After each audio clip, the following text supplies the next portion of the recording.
Welcome back to the Highline Podcast. Hit that button.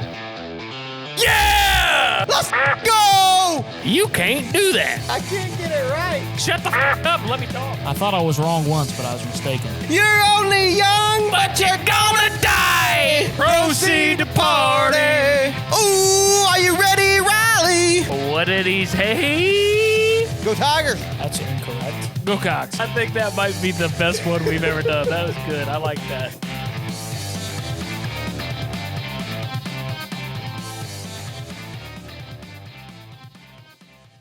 I don't know what they're talking about. Bubba's making his own decisions.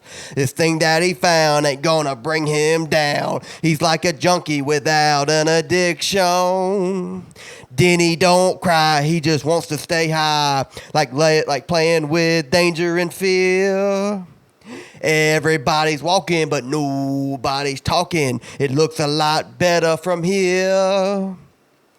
All my life he's been over the top. He don't know what he's doing. All he knows is he don't want to stop.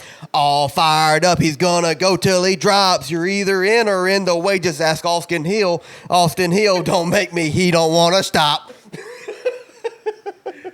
42 take Drake. Yes.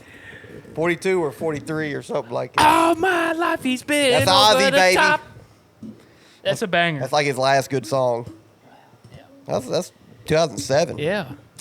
I don't know what I'm doing. All I know is I don't want to stop. You're either in or in the way. Just ask Austin. Whoever Austin is. Yeah, I remember Austin Hill. You can ask Aric. Aric was in the way, apparently.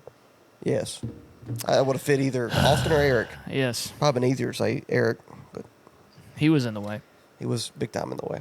But, yeah, welcome back to the Highline, episode 158. Trent Davis and Riley Embree back at you with the action post Indianapolis. Thank God it's post, not pre. Yeah, that was a rough one on Sunday for multiple reasons.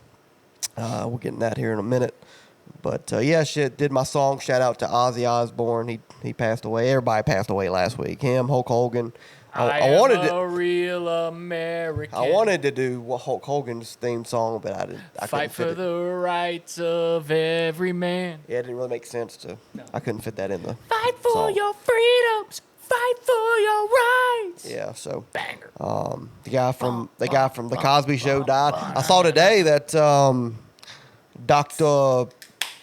Ubia Jekyll, or whatever his name is, from The Dark Knight Rises, the guy that made the nuclear bomb, he died today. Yeah, The guy that got his neck broken by Bane, Ren Sandberg died today too. Hall of Fame. Cubs pitcher. Yeah. Well, no, not he was pitcher. like a third baseman. Yeah. So just everybody's dropping left and right.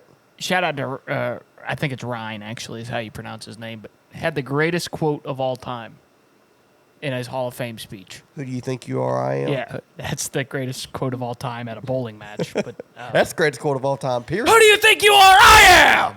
Yes. He was yelling at a 12-year-old boy, by the way, if you don't know the story behind Backstory. that. But now, Ryan said something along the lines, and I'm probably going to butcher this, but hit a home run, drop your bat, run around the bases like you've been there before.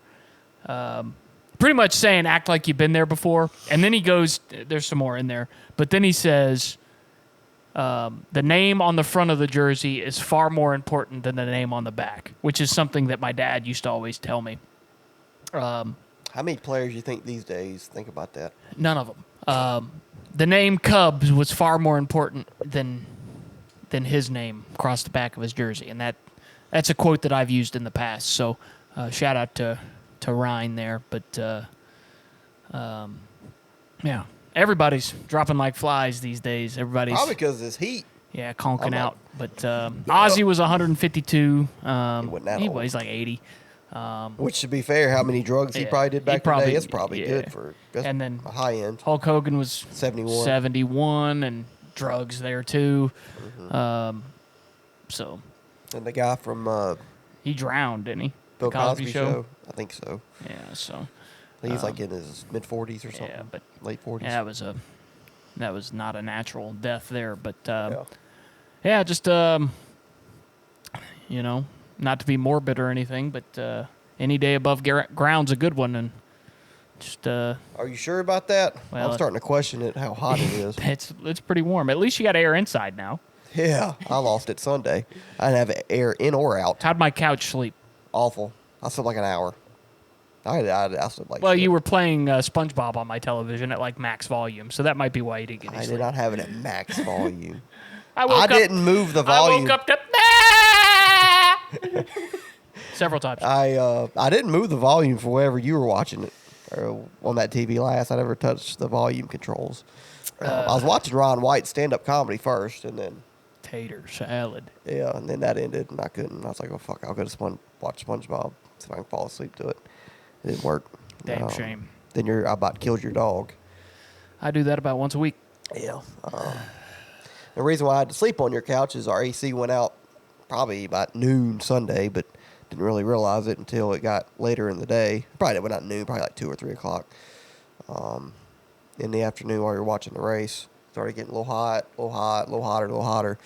And next thing you know, we looked at the damn thermostat and it's 80 degrees, and we're like, oh, this ain't good. And it wouldn't cut on. It's like the 4th or 5th time we've had AC problems at this neighborhood. So, fuck the builders on that. You've had problems as well at your house, 2 houses down.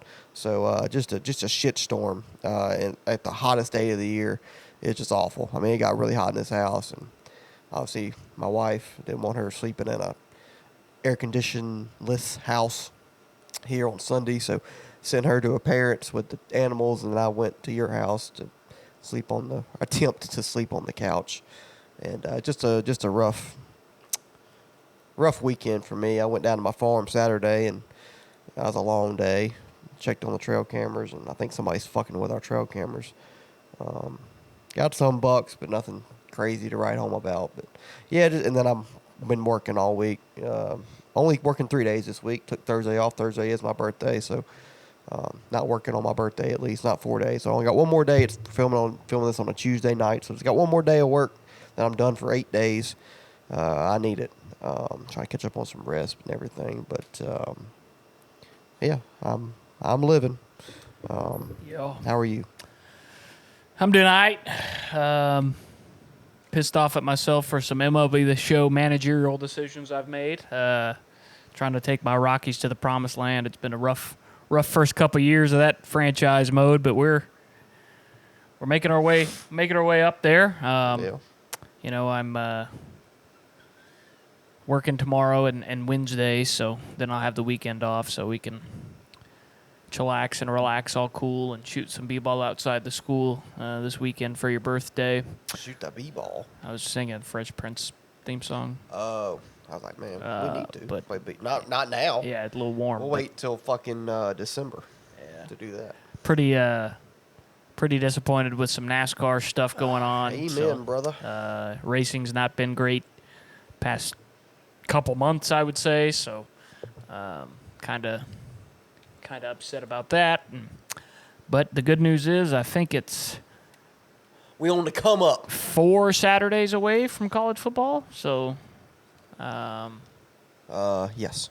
Week 0. yeah, we'll coming up fast on the best time of the year. So, South Carolina's going to win national championship this year. If you didn't know, in Lenore's That's a Sellers joke. is going to win the Heisman, Sure he is. which is actually pretty likely. I wouldn't say it's likely, but that definitely is possible. He gonna be lucky to win the MVP of the Duke's Mayo Bowl. We're probably not going to make a bowl game this year because we'll lose in the first round of the playoffs. But To who? Oregon? yeah, Ohio State, Texas, Utah, Louisville? Miami? Rice. The Owls Go are pretty Owls. nasty. They're not as good as North Texas, though. Yeah, we went over this last week. Fuck but off. I'm still undefeated in season 2, though. Yeah. Bitch. What? Had a 2 game- weeks in? 4 weeks in. Thank you very much. We had I had the greatest touchdown drive of all time in 26. Down 20 to 17 against North Carolina week 1. The Fighting Bill Belichick's. Been struggling the whole second half. Had a 17-7 lead on them. They They bounced back in the second half. I'm driving down there. I used my last time out, about 20 seconds left. I think it's fourth down. I run with my quarterback. Or no, it's third down. I run with my quarterback, get like 12 yards, don't get enough for the first down. I can't spike it. It's 4th and 2, and I got no timeouts. It's like 10 seconds left. I'm like, oh, fuck, I got those in the end zone. So I just do 4 verts real quick, throw it, hike it with about 6 seconds left, throw it to my slot receiver, mosses the safety in the end zone. You saw it. Touchdown. Owls, 1 second left. Something about me and my teams winning with 1 second left on the play clock. 2016 national championship. Was there a pick play against with you, Rice and 4 verts, my guy? I don't think you have a pick play against 4 verts. Surprised. But Clemson undefeated, baby. Way to do it. You undefeated? No, you gave up a 32-point lead to Arizona State. It wasn't 32. It was Close 21. to it. 21. Because you suck. But to be fair, I had 3 interception and 2 fumble recoveries in the first half to build that lead. All I hear is excuses. And I got fucking hoed at the end of the game. But, it is what it is. I'm still going to beat Rice at the end of the year, week 13. That'll be an easy dub. And I'll probably go undefeated in the conference. So, probably make the playoffs again because I made the playoffs last year, too. What happened to that game? I played Ohio State. I played Ohio State at Ohio State in the first round of playoffs, and I think I lost 58-0. So was it that bad? 58-3, something I like thought that. I thought it was 48-3. It might have been. It was a whole bunch to not very many. Yes. That's all I know. Yes. I put the backup quarterback in halfway through the game, if that tells you anything. Yeah, blame the quarterback. No, I was just trying to get the backup some reps. That's my team. That's my quarterback. But anyways, this is probably more interesting hearing us talk about this than the race was on Sunday, because that race was fucking awful. Yeah, it wasn't great. I don't think there was a pass all day on the racetrack. Not that I saw anyway. Well, we predicted it. Yeah. It's going to be pretty rough. And it was worse than I thought it was going to be, though. And it was bad. And not Michael Jackson bad. I don't enjoy the winter, so that makes it worse. And you see where somebody threw a beer can on the white flag lap? Yeah. Like, come on. That's ridiculous. Nothing picks me up like a beer can. Yeah. Yeah, it's kind of dumb, but, what do you expect? They do it at Kyle Busch and shit, too. Not on a racetrack. Not while it's still going. I've never seen that. I've seen them throw 100 million and 50 beer cans at Jeff Gordon at Talladega. It's a hell of a throw, Jeff Gordon's the GOAT. It was a hell of a throw. It was accurate for fucking Bubba Wallace going 190 miles an hour. I mean, that was impressive. He needs to be a quarterback. Well, what do you think would have happened if the beer can would have hit the car? It might have broke. That's what I'm saying. Kyle Larson wins this race. Could you imagine the fucking publicity shitstorm that would have come from that? Oh, that'd been awful. I'm very glad that didn't happen. No.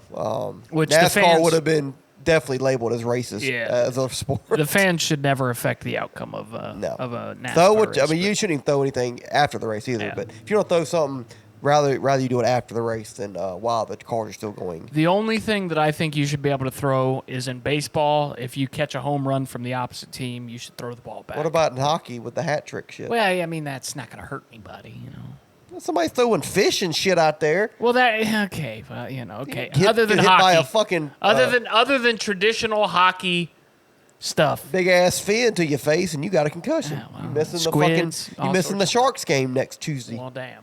Well, Sharks. Like how I turned it back around, San Jose Sharks with the fish. Funny. Anyway, go ahead. Indianapolis was this week, and Bubba won. Obviously, we talking about that. Did he? I just found out. Unfortunately, didn't fail post-race inspection, but and mostly not just because I dislike the guy. I've said several times on this podcast he's been a lot better this year, as far as saying stupid shit and doing stupid shit. But still not a huge fan of him. Drives for 2311 Racing. Don't like most of the Toyota guys, obviously. And he's battling Chris Buescher and Ryan Preece right now on the cut line. Not anymore. And not anymore. As you said, he won, locked himself in the playoffs. This is his first regular season win ever. He won a Kansas race in the playoffs, and he ran a Talladega race in the playoffs, and he's never won in the regular season. So, this is win 3 for him. So, I've been saying it all year. I mean, the guy's fast enough. I'm pretty sure I said it last week on the podcast. It wouldn't surprise me if Bubba showed up, won a race. So, I think you had him in your preseason playoff. yeah. So too. here he is. I didn't. Won a race. Doesn't really surprise me. I know a lot of people kind of are surprised by this win. I'm not. Bubba's pretty decent here. Ran okay here last year. Qualified second. Ran in the top 5 pretty much all day.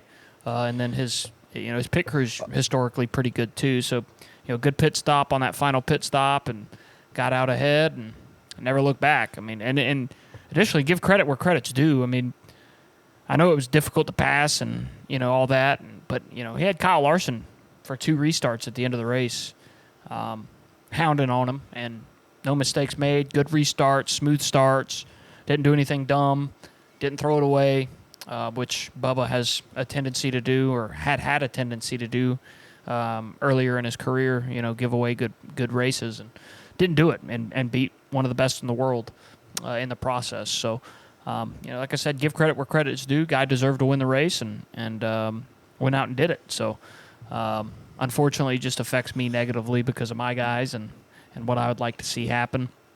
But I could forgive all that if it was a good race, but it wasn't. There wasn't a pass for the lead all day. I know that for a fact. Other than incident. Other than Rex or Cindric.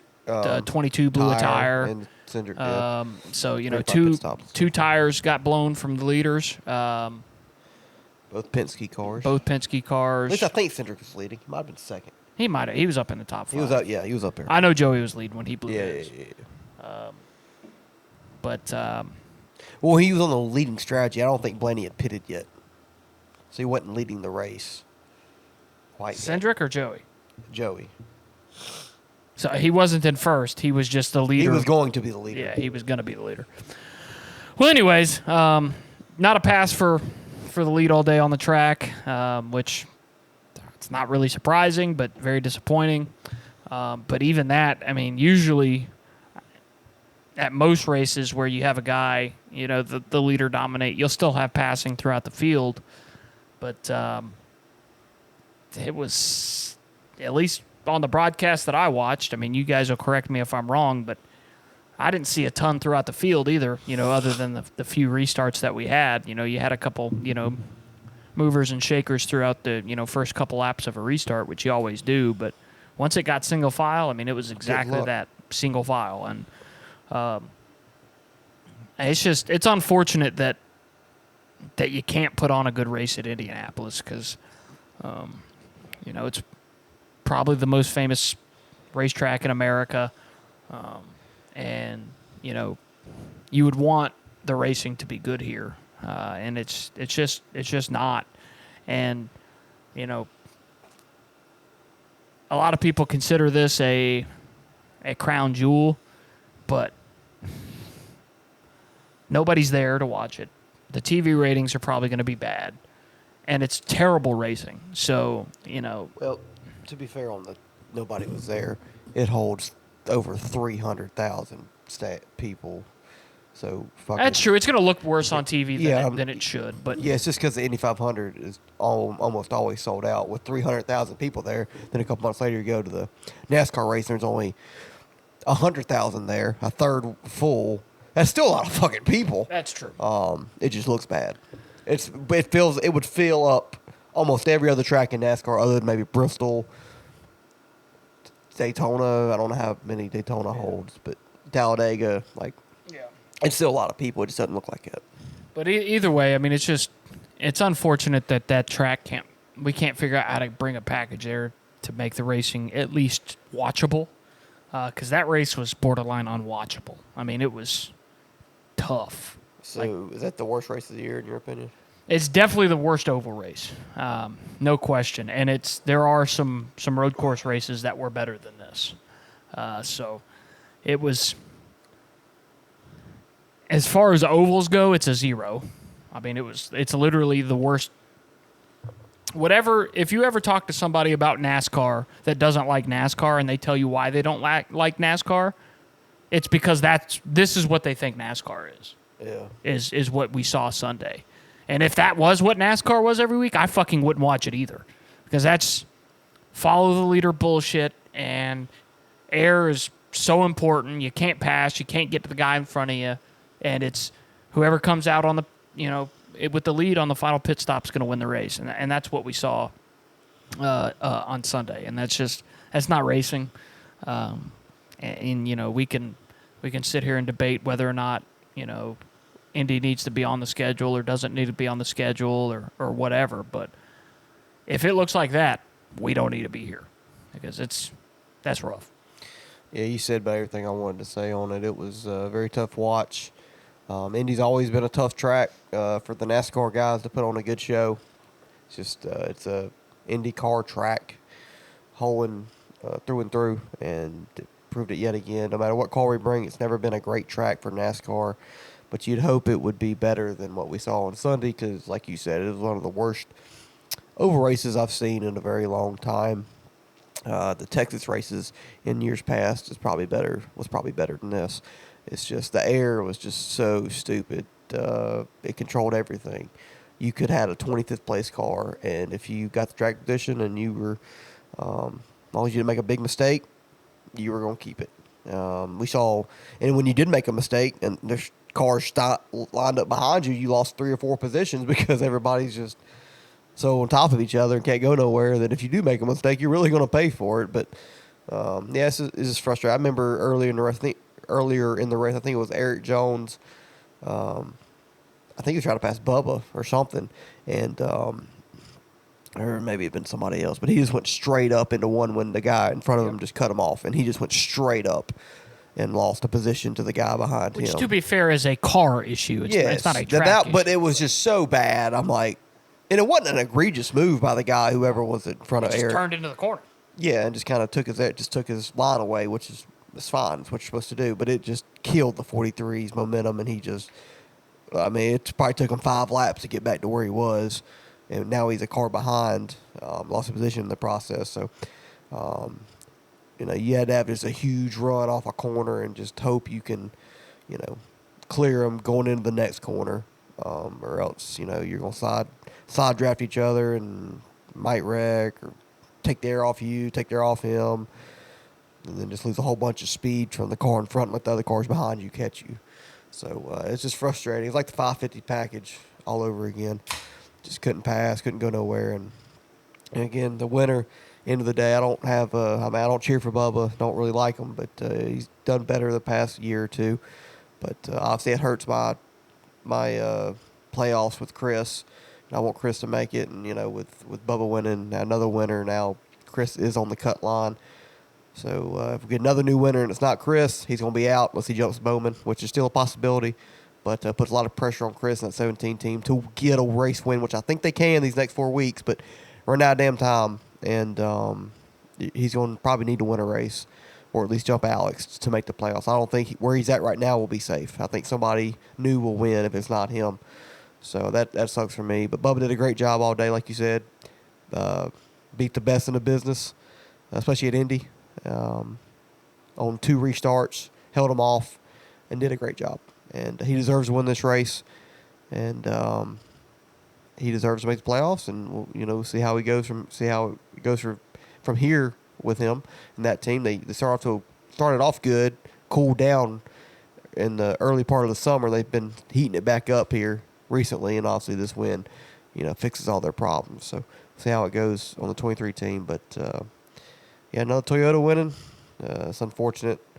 And who would have thought Bubba Wallace would have been the first 2311 car to win this year? I mean, it would have been not as surprising if Riley Herbst would have been the one, but we all assumed Tyler Reddick would get a win by now and get 2011 in the playoffs first over Bubba, and he hasn't. Bubba's able to do it first for 2311. And second week is open teams. That's kind of funny as well. Denny wins last week at Dover, first week is the open car, even though Denny's drives for Gibbs. I know that, but Toyota or 2311's had a pretty good 2 weeks being open cars. But yeah, as far as the race overall goes, I agree. I think it was the worst oval race of the year. Followed closely behind Bristol. Bristol was really bad too. Yeah, and I was there at Bristol, so yeah. It was essentially the same race. Yeah, I'd give it a 3 out of 10. I think 2.5, 3 out of 10. It didn't do nothing for me other than the track prestige, the nostalgic reasons, and I still want Indy as the oval.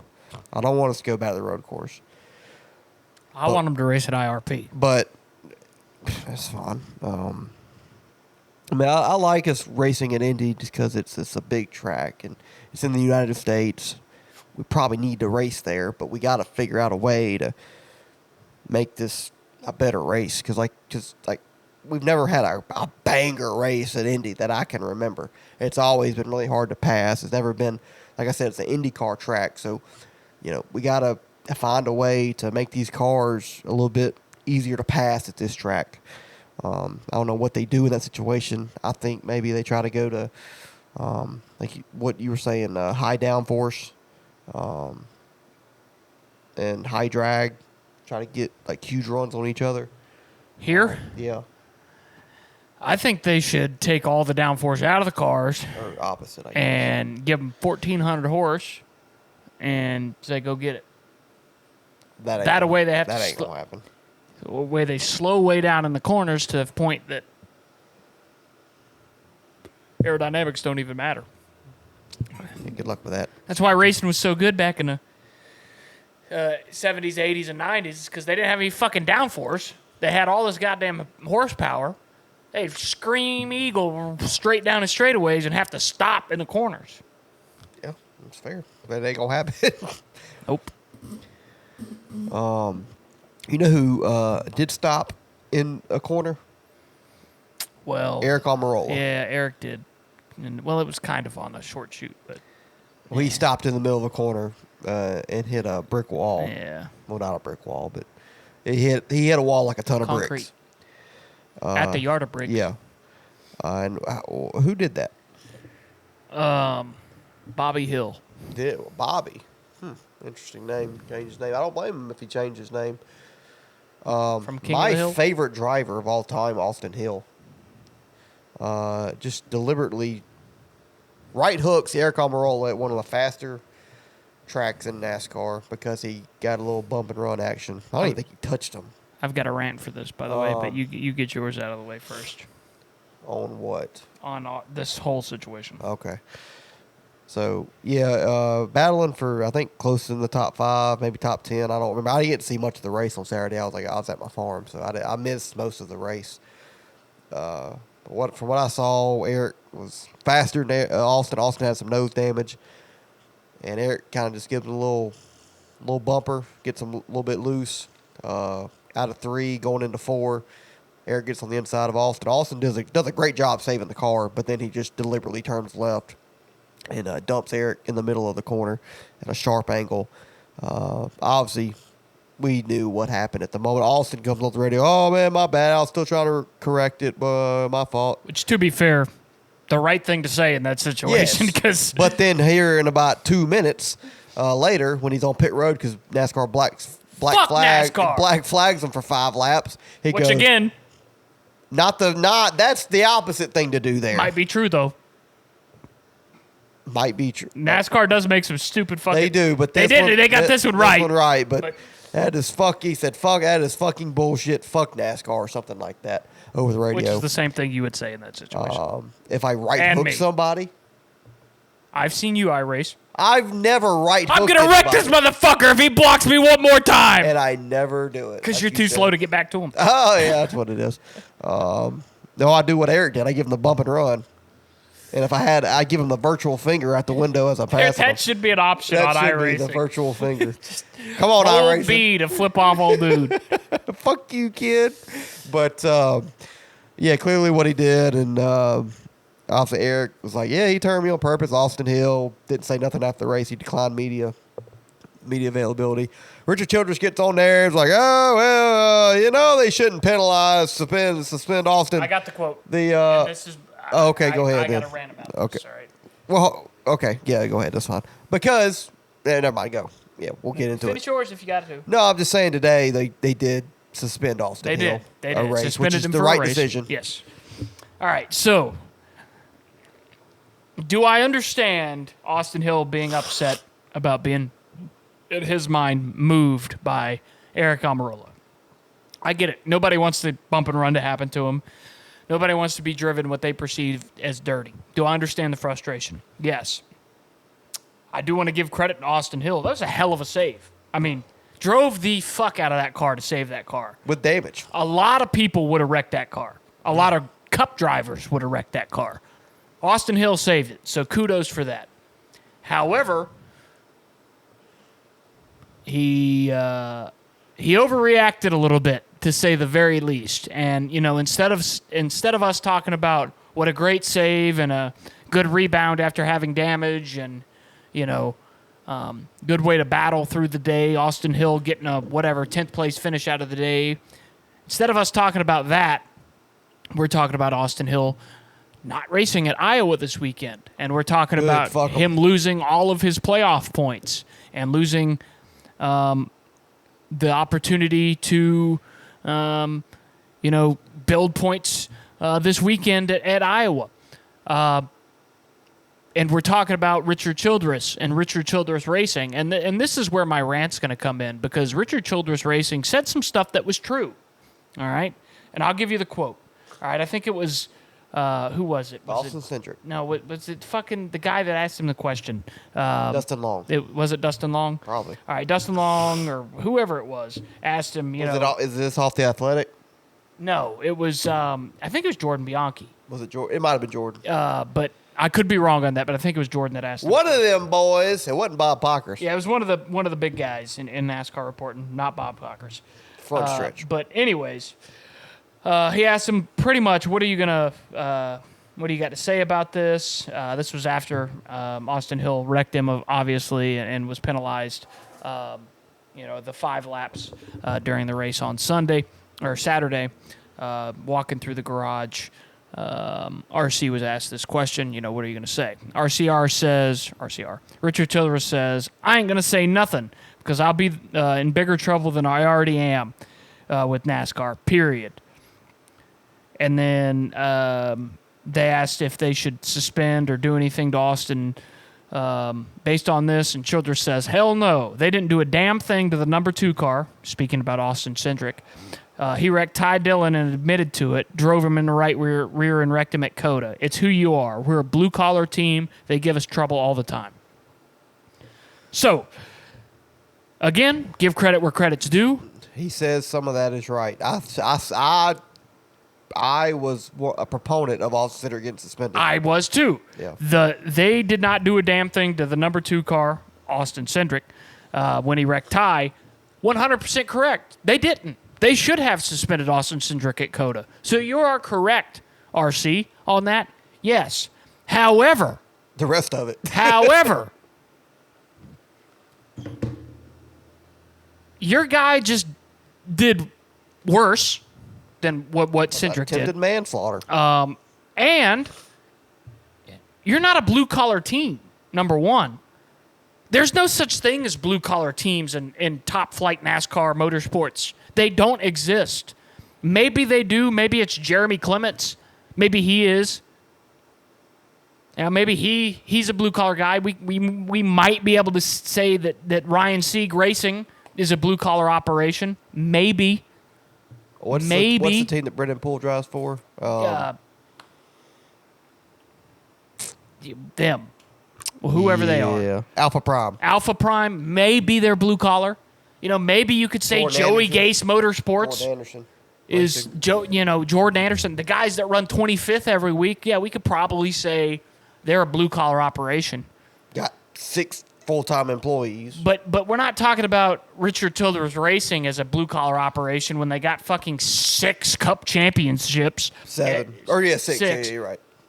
6 Cup championships. We're not talking about Richard Childress Racing that's got countless Busch Series nationwide and Xfinity Series championships. We're not talking about the guy that's won every fucking restrictor plate race since 1905 in the Xfinity Series. Not that team. They're the blue-collar operation? They're the blue-collar operation in 1978. Maybe. When Richard they was driving definitely, for himself. they were. They were back then. Yeah. But They're not anymore. They're just not very good in the Cup Series. But they are very good in the Xfinity Series. And Austin Hill, I like Austin Hill as a driver Fuck that guy. more than you do. I think he's more talented than you think he is. But here's the deal. This is the problem. This is the culture at Richard Childress Racing. The reason that these things keep happening at Richard Childress Racing, because they happen with Richard Childress race car drivers way more often than they do any other team. Austin. You got Austin Dillon, who wrecked half the field to win a race at Richmond last year. They probably should have, taken that win away from him because he right-hooked a good driver as well. People tend to forget about that. He right-hooked the 11. I said it when it happened. Nobody else said anything about it. But he right-hooked the 11 at Richmond last year. Nothing was done about it. You got Austin Dillon again. Oh, my God, when he won the fucking Daytona 500.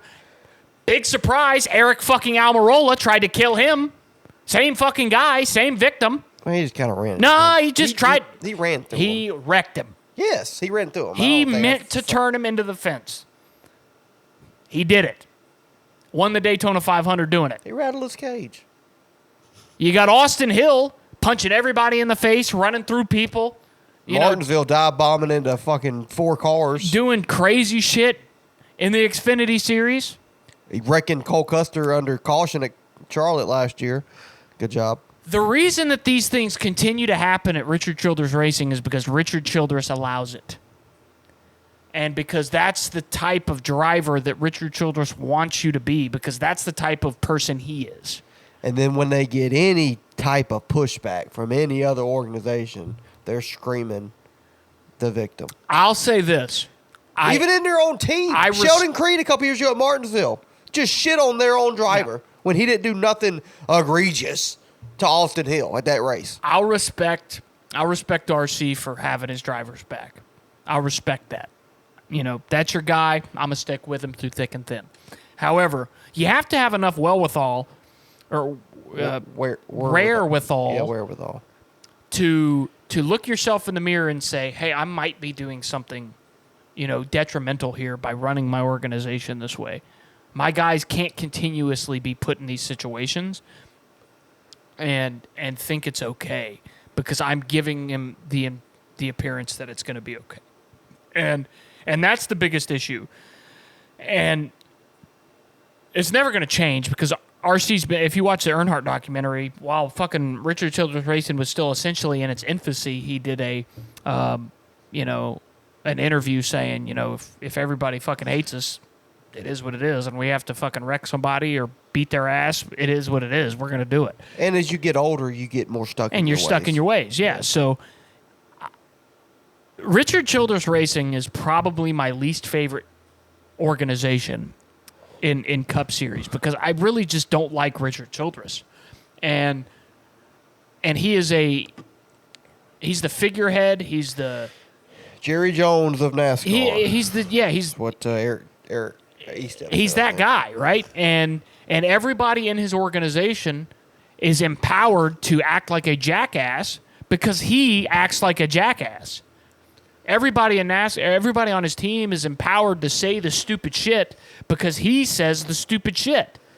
And, behind closed doors, if you want to go up to Austin Hill and say, hey, this is bullshit, I've got your back.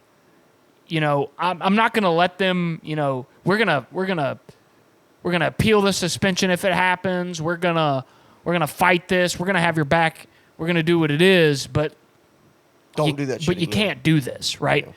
Yeah. If that happens behind closed doors, which is the way it would happen with Rick Hendrick and the way it would happen with Jack Roush and the way it would happen with Joe Gibbs and the way it would happen with every other professional owner in the motorsports business, that's one thing. But to walk down pit road and say, we're the blue-collar team, NASCAR's got their foot on us, they don't let us get away with anything, when your own fucking grandson wrecked 3 cars to win a race and they still let you keep the win.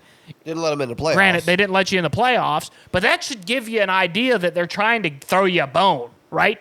Because they should have disqualified him. They should have suspended him for a race for right-hooking the 11 car. But they didn't. They said, hey, you're not going to make the playoffs. You get to keep the win. It is what it is. We'll call it even. But if they wanted to fuck you, they could have. And Richard Childress doesn't understand that. Richard Childress thinks it's woe is me, when it's not. And until Richard Childress, so it's never going to happen, gets it through his fucking thick head that he's the problem, The problem. nothing is ever going to change with Richard Childress Racing. And you can hire Kyle Busch in the Cup Series. You can hire whoever you want to. Those cars are going to continue to suck. And you're going to continue to have drivers do stupid shit because Richard Childress does not understand what it takes to be a legitimate Cup Series owner, and he doesn't understand how to run a respectable business, it looks like, from the outside. The only time Richard Childress Racing has ever been competitive in the Cup Series is when he had Hall of Fame race car driver Kevin Harvick, who left because of Richard Childress's bullshit, and when he had arguably the greatest driver in the history of the sport. Other than that, they've been dog shit.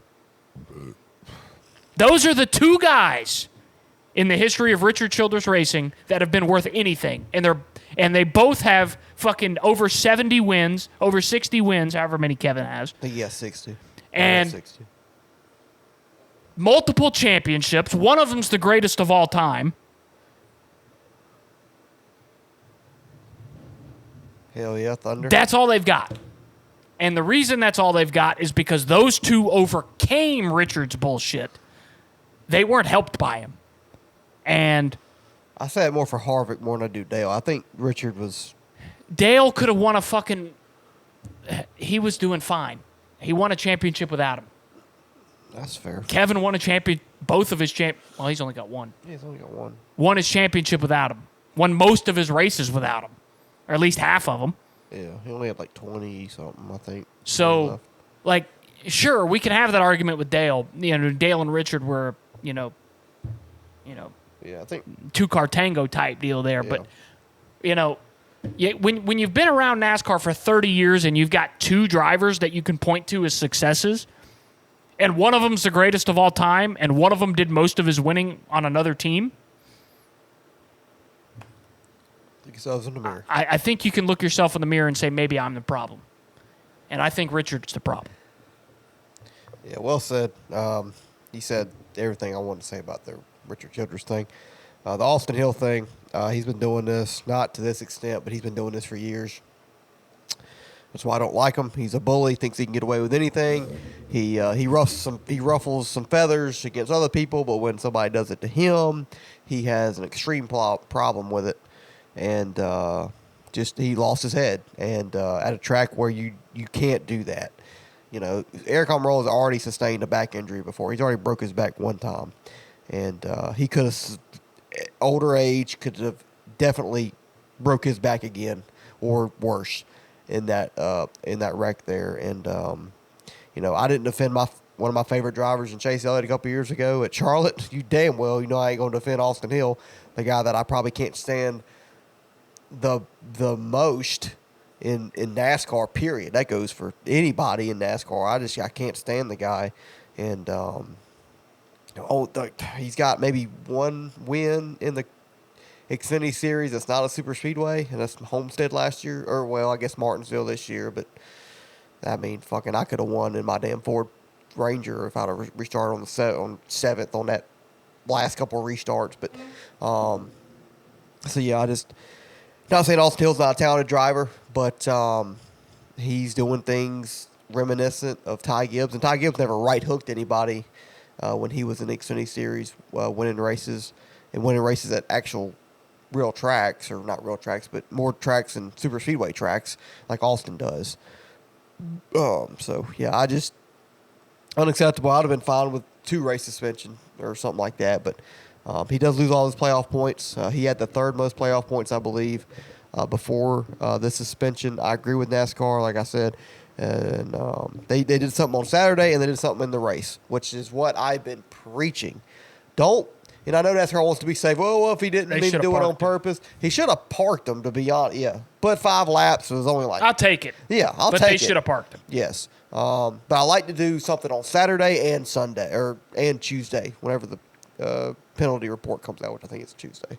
So I love that they did both of them instead of, oh, well, you can't really prove nothing, so let's just wait and let them finish the race. They need to mandate wearing white gloves. Yes, I agree. You could clearly because see that's how they can prove it. Yeah, is because the man's got a straight steering wheel after he saves it. Whoop. Again, hell of a save. And then you see that right hand go to the top of the steering wheel. Which, to be fair, do you even need that these days, though, because of telemetry and SMT data and stuff like that? That's maybe not, but it helps. It makes it easier to prove in a court when you can show the arbitrator, hey, look at his hands. He turned the car left. Hands. Look at his hands. He turned left. See? Suspend his ass. But, Austin just losing his cool yet again. And he's 30. How old is he? 31 years old? He's old enough to know better. Which, again, I understand the heat of the battle. I'm fucking mad at you for doing that to me. But if right hooking a guy is your go-to when you're mad, that's an issue. Now, I understand running in there and giving him the same shit, maybe a little bit worse the next corner. Yeah. But right hooking a guy at 180 mile an hour, well, they're probably about $150 based on where they were at in the track. But still, right hooking a guy right there, same thing. Chase Elliott, I called for a suspension as soon as it happened. Bubba Wallace called for a suspension as soon as it happened. Austin Cindric called for a suspension as soon as I saw it, because I don't think I saw it live. Austin Hill, I texted you and I said, Austin Hill is probably going to miss a race next week. And I thought you meant like he got hurt. And I said, no, that motherfucker just right hooked Aric Almirola. They going to suspend his shit. Yeah. And they did. And other thing, Richard Childress has decided not to appeal the suspension. So why talk all that shit on Saturday if you're not even going to fight it? That makes sense. Had more of a clear eye to what happened, I guess. Yeah. I don't know. But, completely ridiculous. Right hook should never be allowed in NASCAR.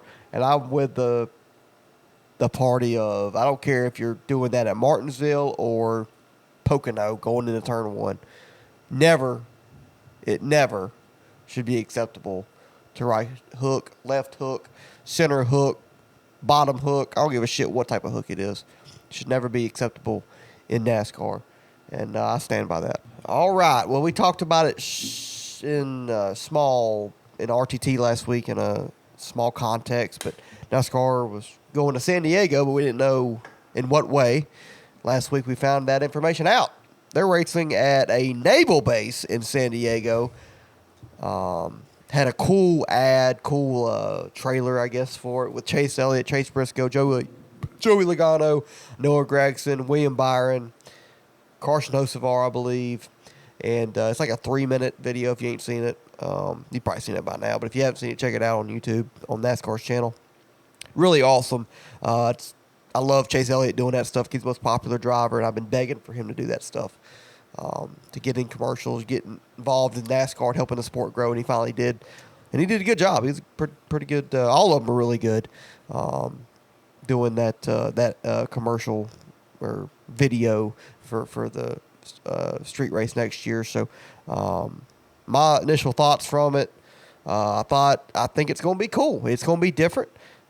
You know, in mainstream media these days, you got to have something that's new, unique, different. We saw it with Chicago in the street race a couple years ago. It worked for a year or two, and then this year it kind of died out. LA Coliseum, it worked for a year or two, then it died out.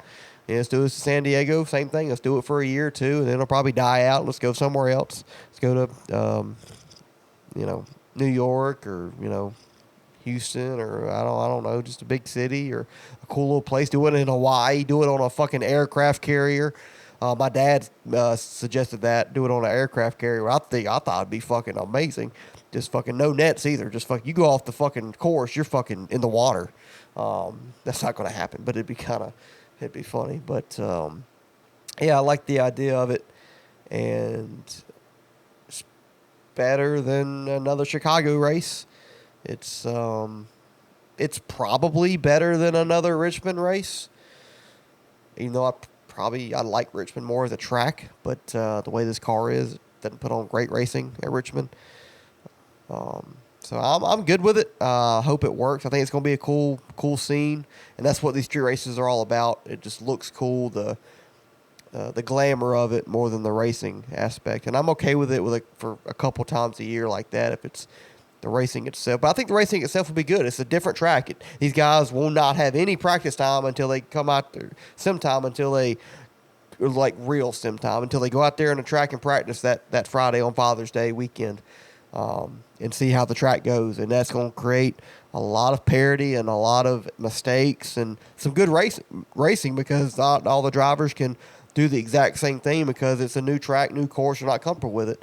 And I think it'll be a pretty good race. I'm excited to see it. I hate it's on Father's Day weekend. I'm not a huge fan of that, but I like it better there than on 4th of July weekend. I've said it. I think 4th of July weekend in NASCAR should definitely be an oval track, should not be a road course track.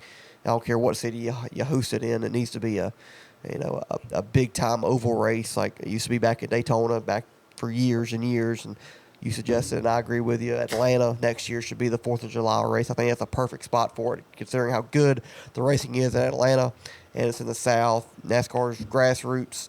It's a big weekend. Not a lot of sporting action going on that 4th of July weekend. You could grab a lot of eyeballs. Other than baseball, you grab a lot of eyeballs with having a super speedway type track. Oh yeah. Got a shout out to who was that that Shane Gillis said that turned out to be his friend's wife? What was her name? Becky Williams or something.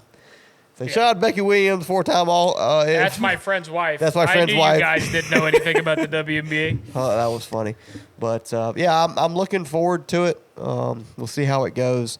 But if this means we're leaving Chicago, which it does, I'll take a new track, new course. Navy Base, awesome. NASCAR and the military's always work great together. I still say to this day, NASCAR does the best job at supporting our troops and showing our true patriotism and our true thankfulness for what the military has done for this country. NASCAR is the best at it. And doing it at Naval Base in San Diego is just a match made in heaven. I think the scenery there will be awesome. Yeah, I think this might be. I think it's going to be difficult to continue logistically with this, as it would be any street race that you would do. Technically, this is not going to be a street race. I know they haven't released what the layout's going to be, but if I had to guess, it's going to be on the airstrips. Parking lot. If I had to guess. In the past, they've had some airport racetracks. Cleveland, Ohio had one in the IndyCar Series for quite a while. There's another one that I'm missing. Sebring. Sebring's an old airstrip. There's a lot of, airport-style racetracks around the world. The one in England, Silverstone, that's an old World War II airport. But yeah, I think it's awesome. This is one of those races, that I think, people will say Indy, oh, well, it's not about the actual racing, it's about the venue. I disagree as far as NASCAR goes at Indy. But this might be one of those things. This might be, it could be the worst race of the year, and it'd still be cool because of what it is. And I don't think it will be, at least not year one, the worst race of the year. But I do think it's going to be just really awesome to see the scenery, the sights, the sounds, all the Navy guys that are going to be there. For those of you that don't know, I'm sure a lot of you do, but Naval Base Coronado is home to BUDS, the basic underwater training for Navy SEALs. So SEAL training occurs at Coronado, so Navy SEALs will be there. That's the SEALs Command Center, essentially, is at Coronado. So the best of the best as far as the military is concerned will be there. And the best the military has to provide, the Navy SEALs are there. So that's cool. I love the Navy SEALs. I've done a bunch of watched a bunch of documentaries on how they do their training. I grew up. I wanted to be a Navy SEAL. It's just one of the coolest of the cool things that are in our military. And they're trained right there in Coronado. So just having that there, I'm sure if I had to wager on it, the president will probably be there. Like, it's going to be a big thing because, next year we've got the 250th anniversary of America gaining its independence from England. It's going to be a big deal, and it's going to be a lot of highfalutin individuals that are there, a lot of military personnel, a lot of very important political people will be there, which always makes events, whether you agree with people politically or not, whether you agree with, whatever. They show up at your event, it's a big deal. It's a big deal. And it's going to make news, and it's going to make headlines, and it's going to be the hottest ticket in town. And that's what you need in a sport that's struggling to gain mainstream attraction again. So I think it's an awesome, awesome move. I think it's going to be a net win no matter what the racing on the track looks like, similar to how Chicago was, at least year 1 and year 2. And I hope it does put on a good race, and I hope it's something that's scalable and something that can put on a good enough show and have a good return on investment to where these things continue to happen. Now, maybe I think if it was a July 4th weekend race, that would be really cool. And this is, me just spitballing. I've not thought about this until just now. But if they could come up with a way to have a yearly Naval Base, Army Base, Air Force Base race, and you rotate that one on July 4th weekend across the country, to have that's your July 4th weekend tradition. You go to a military base somewhere in the United States and hold a race, that would be dope. Yeah. That would be awesome. Now, Go to like Fort Knox or something. Probably not. Well, Fort Knox, they hold gold there, and that's not possible. But yeah, it is. Anything's possible. Anything is possible! But, there's a Army base in Columbia. Oh, yeah. There's Camp Lejeune in North Carolina. There's Camp Pendleton. There's 100 different military bases across this country that you could hold a NASCAR race at, and there's a lot of open space there, and there's a lot of opportunity to build racetracks at them if you want to, and it's logistically possible. That would be a cool tradition. Probably not ever going to happen, but just spitballing here. But as far as Coronado goes, I'm excited for it, regardless of what the layout is, and I think it's going to be awesome. I'm already excited for what paint schemes are brought that weekend because it's going to be fucking ridiculous. Well, they should. I don't know if they will. It should be ridiculous.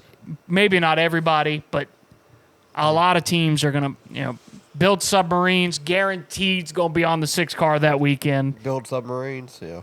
Going to be on. Probably going to be on all 3 of them. Yeah, probably going to be on some Roush cars that weekend.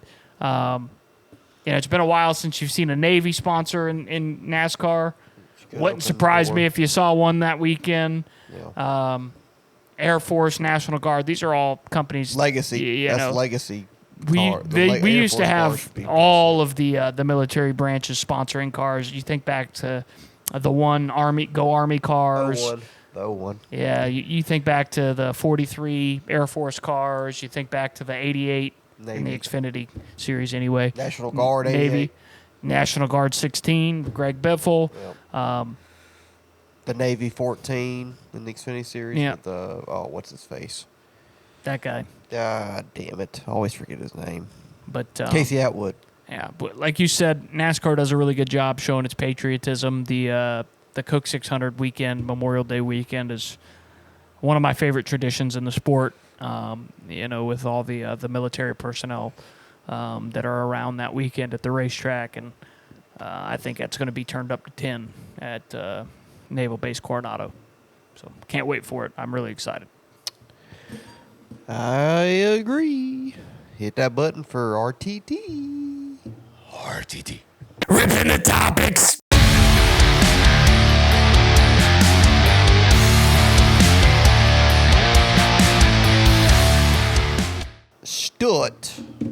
Stewart Friesen ain't doing too good. He's all right. He had a terrible dirt race wreck yesterday evening in Canada. He kind of got a little too high off the bat on the back stretch. Lost control of his car, flipped upside down, Burst into flame. Somebody else came in there Got and hit hit him by again. another guy. And apparently he's got a broken hip and a pelvic fracture and a leg. broken leg. So he gonna be out for a while. And his pelvis is fractured in two places, based on what was released on what his injuries were. And I can't remember exactly the terminology, but the terminology indicates that it's multiple fractures. Yeah. So this is the fear of a lot of Cup guide owners that allow their guys to race dirt races. So Alex Bowman get hurt a couple years ago, breaking his back, and how it affected him. And this is like almost the worst case scenario. Like you get hurt this bad, because Stewart's gonna be out for a while. He was in the playoffs. He probably won't race again this year. No. He was in the playoffs in the Truck Series. He won that race in Michigan a month ago or so, or a month and a half ago. Almost won the race on Friday night at IRP. Ran really good. I think he finished second to Lane Riggs there. Or no, not second, third or fourth to Lane Riggs, because Connor Day finished second in that race. So he's been on a good run here recently, and you get this, and it's just terrible for him. But, this is the dangers of racing outside of NASCAR. This is why Joe Gibbs didn't allow, their guys or his drivers to race, other than, stock car racing for years. Why Rick Hendrick really didn't like it all that much for years, because this is like the snowboarding. He allowed that. I don't think anymore, though. This is the fear of every Cup owner, of every team owner, really. You don't want your guy getting hurt in an activity or a race that is not what you're paying him a lot of money for. And the truck Series is a little different. You're not getting paid as much money. He owns his own team, too. Well, that's too. Yeah, that's fair, too. But, at the end of the day, it hurts Stewart's sponsors. It hurts his team. And, he hasn't, until that win at Michigan, he hadn't won a race in, I think, 4 or 5 years. So for him to make the playoffs, or he was going to make the playoffs with the Michigan win, now him getting hurt, it's a gut punch to that whole team. And I know it's going to be hard for Stewart to recover, rehab, knowing that he possibly had a chance to win a championship this year in the Truck Series, and that's gone. They still do. The team can still win a championship. Team, and that's where the money's made. That's fair, but Stewart as a driver, so if they call up, anymore. damn Connor Zilic or something, which it's not going to be Connor Zilic, but if they call up somebody who can drive the fuck out of a truck, they can still make the championship in the owner's championship and win it, and that's what pays the bills. Yeah. So as far as the team goes, I get it. You're right. You're not wrong, but the money is. It hurts Stewart. The team. It hurts Stewart personally way more than it affects the team. Yeah.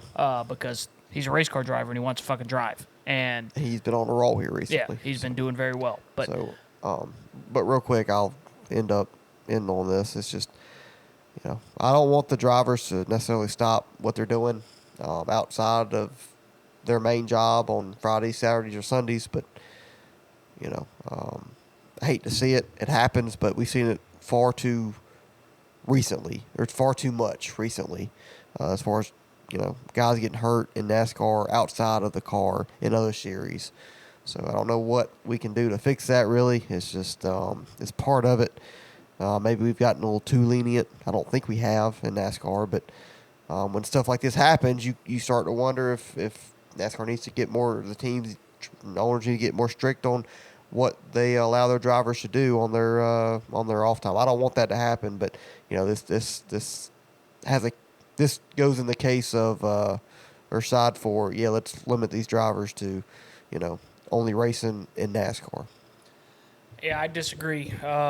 It sucks that he got hurt. Well, I'm not. I know. Saying that they should, but I disagree with that thought process. And I get it. He jumped in the car, he got hurt.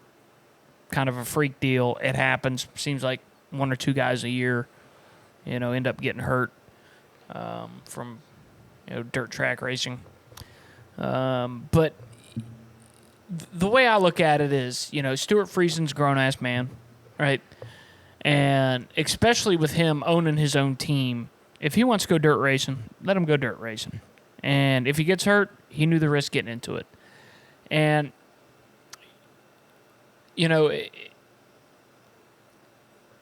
it's unfortunate that he did get hurt. But, I liken it back to, again, the Dale documentary that came out when he was asked, how can you get in a car every week knowing that it could kill you? That's the only thing I know. It's the only thing I know how to do. It's what I want to do. And race car drivers want to race. That's it. They want to race. They don't want to race once a week and sit on their ass and do jack dick. Some of them do. And most of the ones that do that aren't very successful. Now, there's outliers that only race on Sundays and that are very good. But Chase Elliott races other stuff.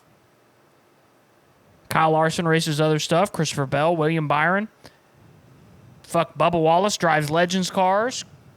Brad Keselowski jumps in stuff every now and again. All of the successful race car drivers from as far as I can remember, have all raced in other series and have all raced competitively in other series and have all done dangerous shit in other series. And some of them have gotten hurt. Yep, they have. But they knew what they were doing getting in those cars, and they should have that decision to make.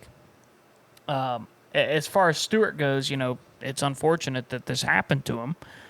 But, again, to not seem, unkind or cold-hearted or whatever, but these guys all know what it is when they get in these cars. They know what can happen, and they're okay with it. So I don't really lose sleep when a guy gets injured in a race car because the race car drivers don't. And Stewart Friesen is going to battle like hell to get fixed up and jump back in a race car as quickly as possible. I guarantee you, if he could flip a switch and be healed, he would be back in his dirt car this weekend. No regrets. And yeah, maybe one. Maybe. I don't know. I don't know how it's that's just and that's the type of mindset you have to be a race car driver, and a lot of people don't have it. And the great ones do, and that's why I think Kyle Busch was so good for so long, is because he could break both his legs, hop back in a car, and go out and be competitive. Pick whoever you want. Kyle Larson, race every week. The more he races, the more competitive he is. Christopher Bell, all these guys, the more they race, the better they are. And to take that away from somebody, I think, is wrong, and I don't think the team should do that. But as far as Stewart goes, I hope Stewart gets well as soon as possible. I know he's got a couple surgeries ahead of him, and that's its own venture. Hopefully, no complications. But as we've seen with several people, Alex Smith in the NFL, surgery doesn't always go the way it should. So just keep him in your prayers. Hope everything goes okay with that, and we see him back in the Truck Series race sooner rather than later. But again, with the injuries he's got, it ain't gonna be this year. Yeah, I agree. Speaking of that, he did race in the Truck Series Friday night. I didn't watch Truck and Xfinity, I did. You could talk on the Xfinity Series. I didn't hardly watch it.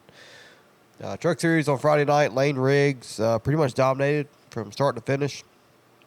Corey Haim, for probably the first time all year, didn't really have a chance to win the race. Still finished, I think, 4th or 5th.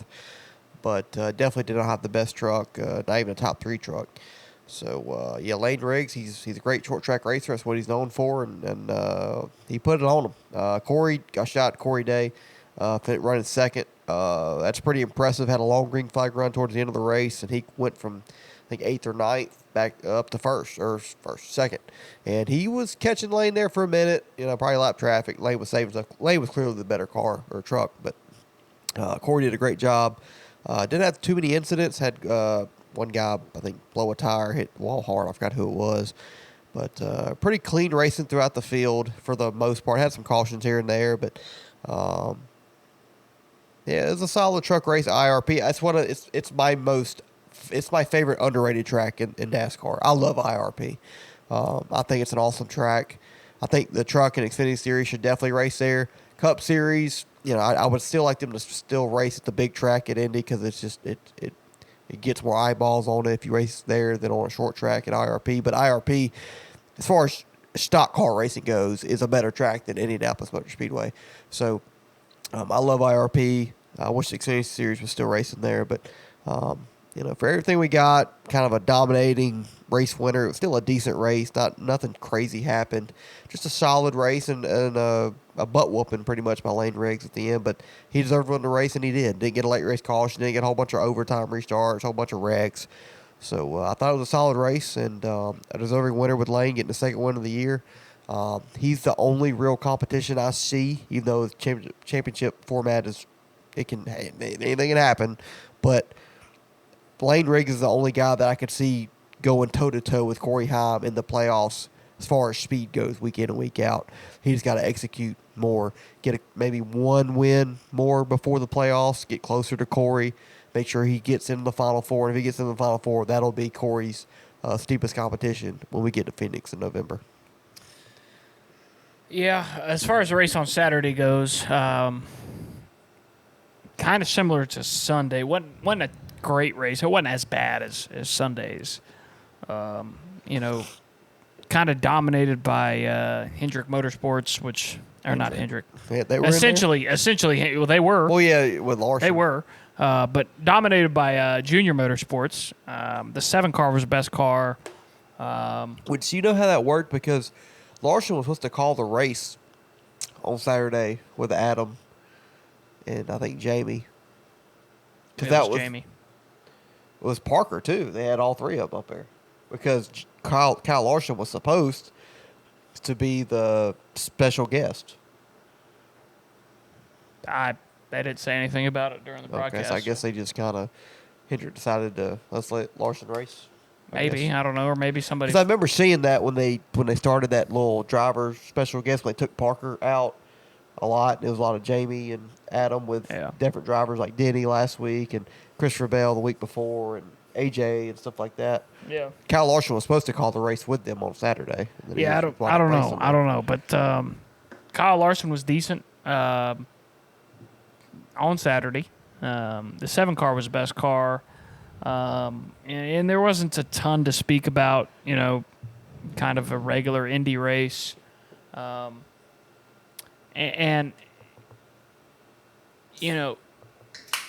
7 car should have won it though, and on a restart, it was the 17 on the inside. The 7 had been picking the outside on these restarts, and he decided to pick the outside again, and the 17 drove it in there and just lost it and wrecked them both, and took the 7 out. And, from that point, it was Connor Zilic, and that's really the takeaway from the race is Connor Zilic. He's won 3 in a row. He completely different tracks. And I've been saying, I told you a couple years ago about Connor Zilic, and I've been saying, as far as I've known his name, as long as I've known his name, that Connor Zilic was going to be a problem, and he's going to be a problem. He's very, very good at everything, and he's a exceptional road course racer. But he's becoming a hell of an oval racer, and he has not been doing it that long. And that's a problem, because once he actually learns what he's doing, he's going to be a tough one to deal with. Is he the next Kyle Busch? The problem is he's going to Trackhouse, and Oh, that's not obvious. 30th place That's not announced yet for sure, but they don't have very good equipment. But if he is in that car next year, he will win a road course race, and he will be more competitive than anybody has been in that equipment on the ovals. Other than he'll probably be on the same level as Ross for a little while, but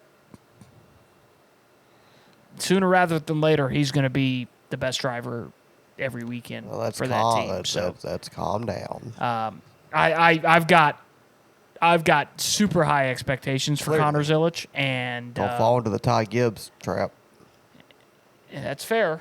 No, that's fair because Ty Gibbs did the same thing. Won the second or the first race he ever raced in the Xfinity Series was Daytona Road Course. Won the race.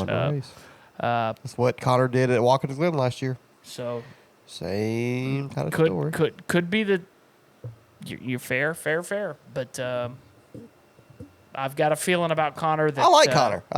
He's a hell of a driver, and he's got his head on straight. Yeah, he does, and he's got backing from the right people, and Red Bull. He's a lot of money. I'm very confident that he's going to be something. I just wish he was going to be something in a Roush Ford. Yeah, keep dreaming on that one. Keep dreaming. All right, Ral, let's tell the audience how wrong you were earlier in the year when you said Denny Hamlin would race his last year at JGR. Yeah, I was wrong on most of my preseason predictions, but yeah, I mean, I figured Denny would have a down year this year, and he's done the exact opposite. He's having one of the best years of anybody, and fourth in points right now. I think he's only 20 points out of the lead from Chase Elliott. Regular season points, the hottest driver out there. Okay. I think he's got 4 top 5s in a row. Or 3 out of 4. 3 out of 4, something like that. So, got signed to a new contract. I think it's, 2 years? It's a multi-year deal, I think, is what they released. So, 2 or 3. Probably going to be his last one. He said that. He'll probably be done after this one, at least full-time. But, I was wrong on that. He's seemed to have sponsorship. Progressive probably going to stick around. And, I was wrong. I didn't know if they'd have a top-flight sponsor. You remember Progressive came on a few weeks into the season this year. We didn't know who was going to be sponsoring that car, if anybody. So that's kind of why I thought that they might be done. But they found sponsorship. So, of course, when there is sponsorship, there's a driver. So sponsor going to be there a couple years. The driver going to be there a couple years. Makes sense. So I was wrong. And, we got a few more years of him beating your favorite driver. Yeah. Yeah, it makes sense. I said Denny would have a down year, too. I didn't say this would be his last year, but I did say he'd have a down year. And clearly, we were both wrong on that. Give credit to Denny and Chris Gale, which a lot of people considered to be a bust as a crew chief up until this point this year with Denny's first year with Denny. And, I get it. Not a lot of guys want to step away from the sport when they're winning 3-4 races a year. It doesn't make any sense if you still can do it. Do it as long as you can, as long as you still love it. And Denny seemed like he still got that fire and passion to win and win at a high level and compete at a high level and ultimately try to get that championship that has eluded him for almost 20 years now in the Cup Series. And I think that's what's driving him. If he has a championship or 2 by now, does he sign this contract? I don't know, probably. But I'm sure that the drive for that championship is what's really leading him to try to go at it a couple more times. And as long as he's competitive, I don't see why he would stop. Usually we see guys around his age here in recent years retire. Jeff Gordon retired at 44, 45. Tony Stewart, 46. Matt Kenseth, 46, 47. Dale Jr. 43, 44, which he had concussion problems. And, I'm no stranger to the rain. yeah, it's pouring out there. It starts raining. It starts pouring. About time you had to walk in the rain. Every Yep. time I'm doing it coming from your house playing Lord, college it's a football. damn shame. But yeah, it makes sense for Denny. And you see, like I said, I think he's probably 2 more years left, maybe 3. But he's got that much time left to try to get a championship. This year's got a great chance at it, as long as he don't choke in the playoffs. I think he's the favorite right now. Is he the favorite? I think so. Yeah, I probably agree with you. But you got to look at the tracks. Anything can happen at Talladega and round of 8. That's usually when he You got to remember last year he had the penalty, Yeah. which hurt his chances. But he didn't win after that. Or not after. Yeah, he didn't win. It's fair. He won 3 races early and didn't win again. Obviously, this year he's done better than that, but he's got to Yeah. continue it. He can't falter when the playoffs come, and that's what he's known to do when the playoffs come, is kind of falter down the stretch. Not run terribly, but he doesn't win races in the playoffs a lot. That's what you got to do when the playoffs come. Yeah, well. I hear the thunder. Speaking of playoffs, I was making sure that was next on the list. Speaking of playoffs. Playoffs? Apparently they're not changing, maybe not, I don't know. But according to the playoff committee, Jeff Gluck is on it.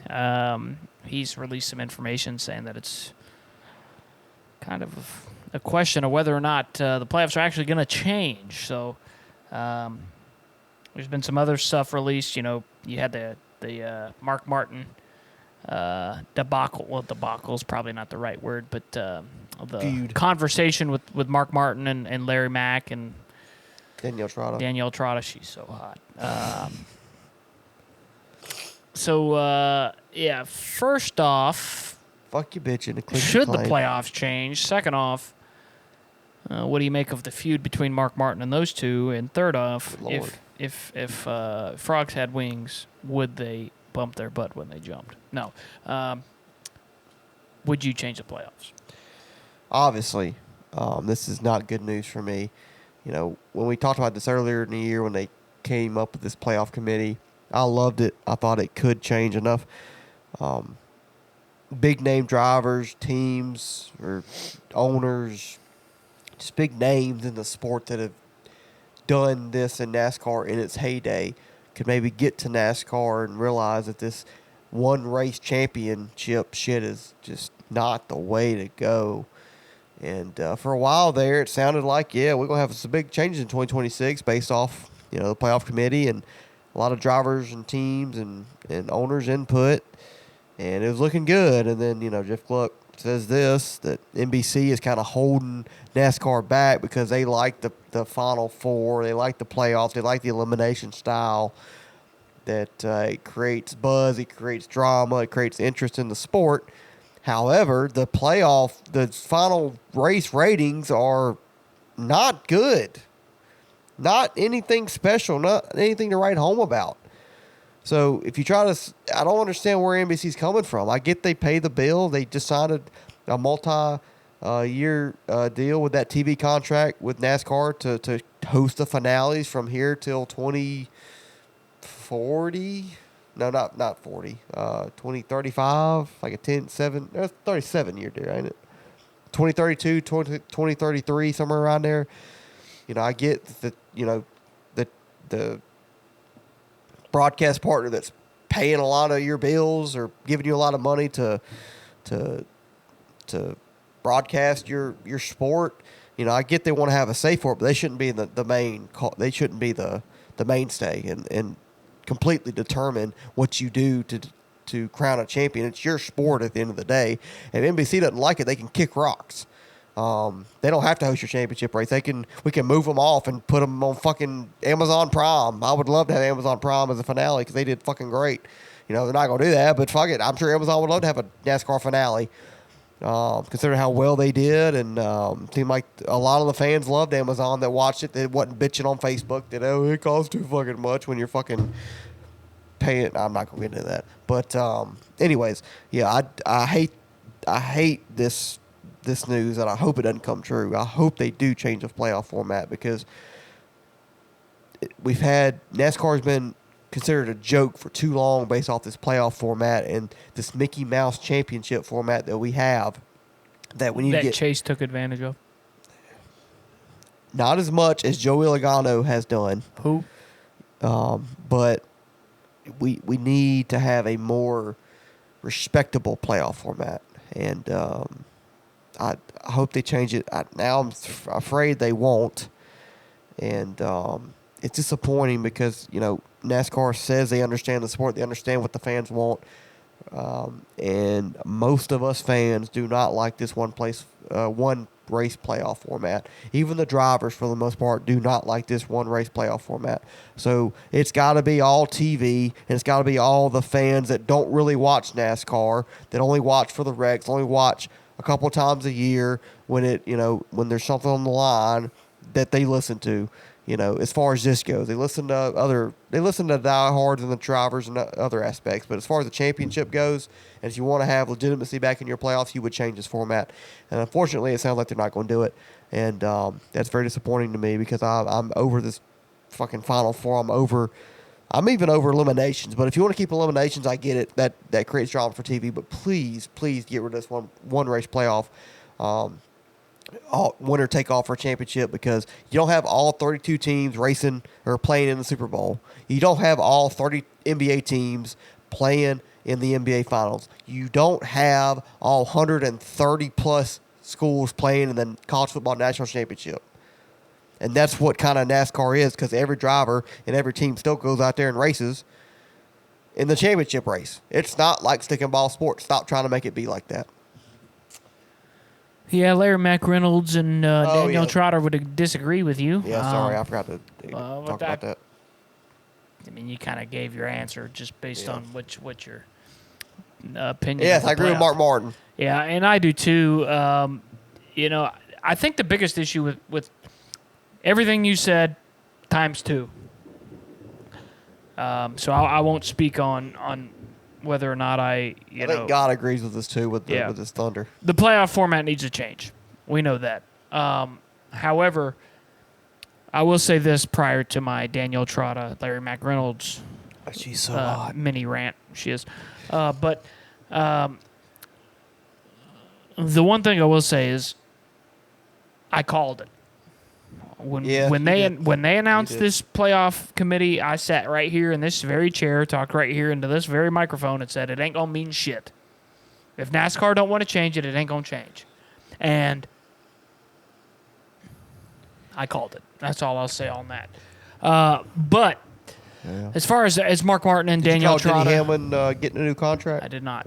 But but you did call this one. Hey, when I get them right, I'm going to let you know about it. For sure. When I get them wrong, we ain't going to talk about it. But because you were mistaken. Yeah, I was wrong once, but I was mistaken. Yeah. But Daniel Trotta and Larry Mack and Mark Martin are kind of beefing right now because Mark Martin wants the playoffs to change. On the podcast that Larry Mack and Daniel Trotta do together. What's the show? Sirius XM radio. It's not really a podcast. Radio show. They're all the fucking same these days. But on whatever they talk into a microphone about NASCAR, and they are kind of backhandedly talking shit about Mark Martin. Denny Hamlin, I believe. Yeah, and saying, hey, somebody that's on the playoff committee wants the playoffs to change. And Larry Mack goes, is it one that never won a championship? And Daniel Trotta said, yeah. No, active driver, too. Yeah. Did they say that, active driver? It happens to be an active driver that hadn't won that championship yet. They did say that. Which is talking about Denny. And then, but I think the biggest issue here is I can't help but think that NASCAR because they work for NASCAR, right? I mean, Larry McReynolds works for Fox. Daniel Trotta's. He worked for TNT as far as the in-season tournament thing. They work for the broadcasters, kind of, but they work for Fox. They work for NASCAR. They are paid shills, essentially, for NASCAR. Because if I know anything about Larry McReynolds, based on his opinions and based on his career, I find it hard to believe that Larry McReynolds would be in favor of the playoffs. He loves it. And he is playoffs, love it. And up in arms when somebody says we need to start eliminating people at Daytona week 1. Like that's Larry Mack's perspective on things. And I just don't understand that coming from him. And to go after Mark Martin or Denny Hamlin, two of the greatest drivers in the history of the sport, two guys that would probably be Cup champions if the playoff format existed, throughout the entirety of their career. It doesn't make a ton of sense to me. And the reason is Larry McReynolds benefited as a crew chief from not having a playoff format. He was able to call races and have a year-long championship to work within and to, have a consistency to strive for instead of, being able to luck into a championship. And it just doesn't make sense to me that he would not understand that, being as he's one of the more intelligent guys on television as far as NASCAR stuff goes. So the only thing that I can conclude is that he's just shilling out for NASCAR, and NASCAR's paying him to say that the playoffs are good, which, hey, get your money. But, they're not good. They will never be good. They need to go back to a full season champion. They never will do that. Which Chase Elliott said last week. But they need to... Still hate Chase Elliott? He says some smart stuff every now and again. But, the best thing that IndyCar and the only thing that Formula One and IndyCar have on NASCAR is the way that they decide their champion. And, it's... like you said, racing is not stick and ball sports. We do not need a playoff. If you look over at, soccer or football, as they call it, everywhere else in the world, most of them don't have playoffs.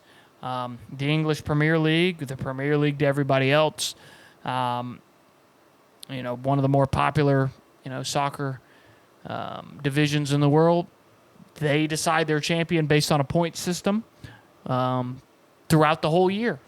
And nobody ever complains about it. And it always comes down to, the last week or two of the season. And especially now with how competitive a lot of teams are, I think a regular season, like right now, you've got a bunch of guys that would be close in points. But would you be okay with that? Because really, no Roush, Chris Buescher's got the best chance, and he's like 10th. Chris Buescher has no chance of winning the championship anyway. Yeah. And he shouldn't win the championship this year. But he might. Bubba Wallace just won the race at Indy. He might be your champion. Shane Van Gisbergen. Now, this isn't going to happen. He might be your champion. A guy that ain't finished better than 25th on a Nova all year. And, that's where the bullshit is. I've said it 1,000 times. I've talked into this microphone for 4 years now about how the playoffs were bullshit.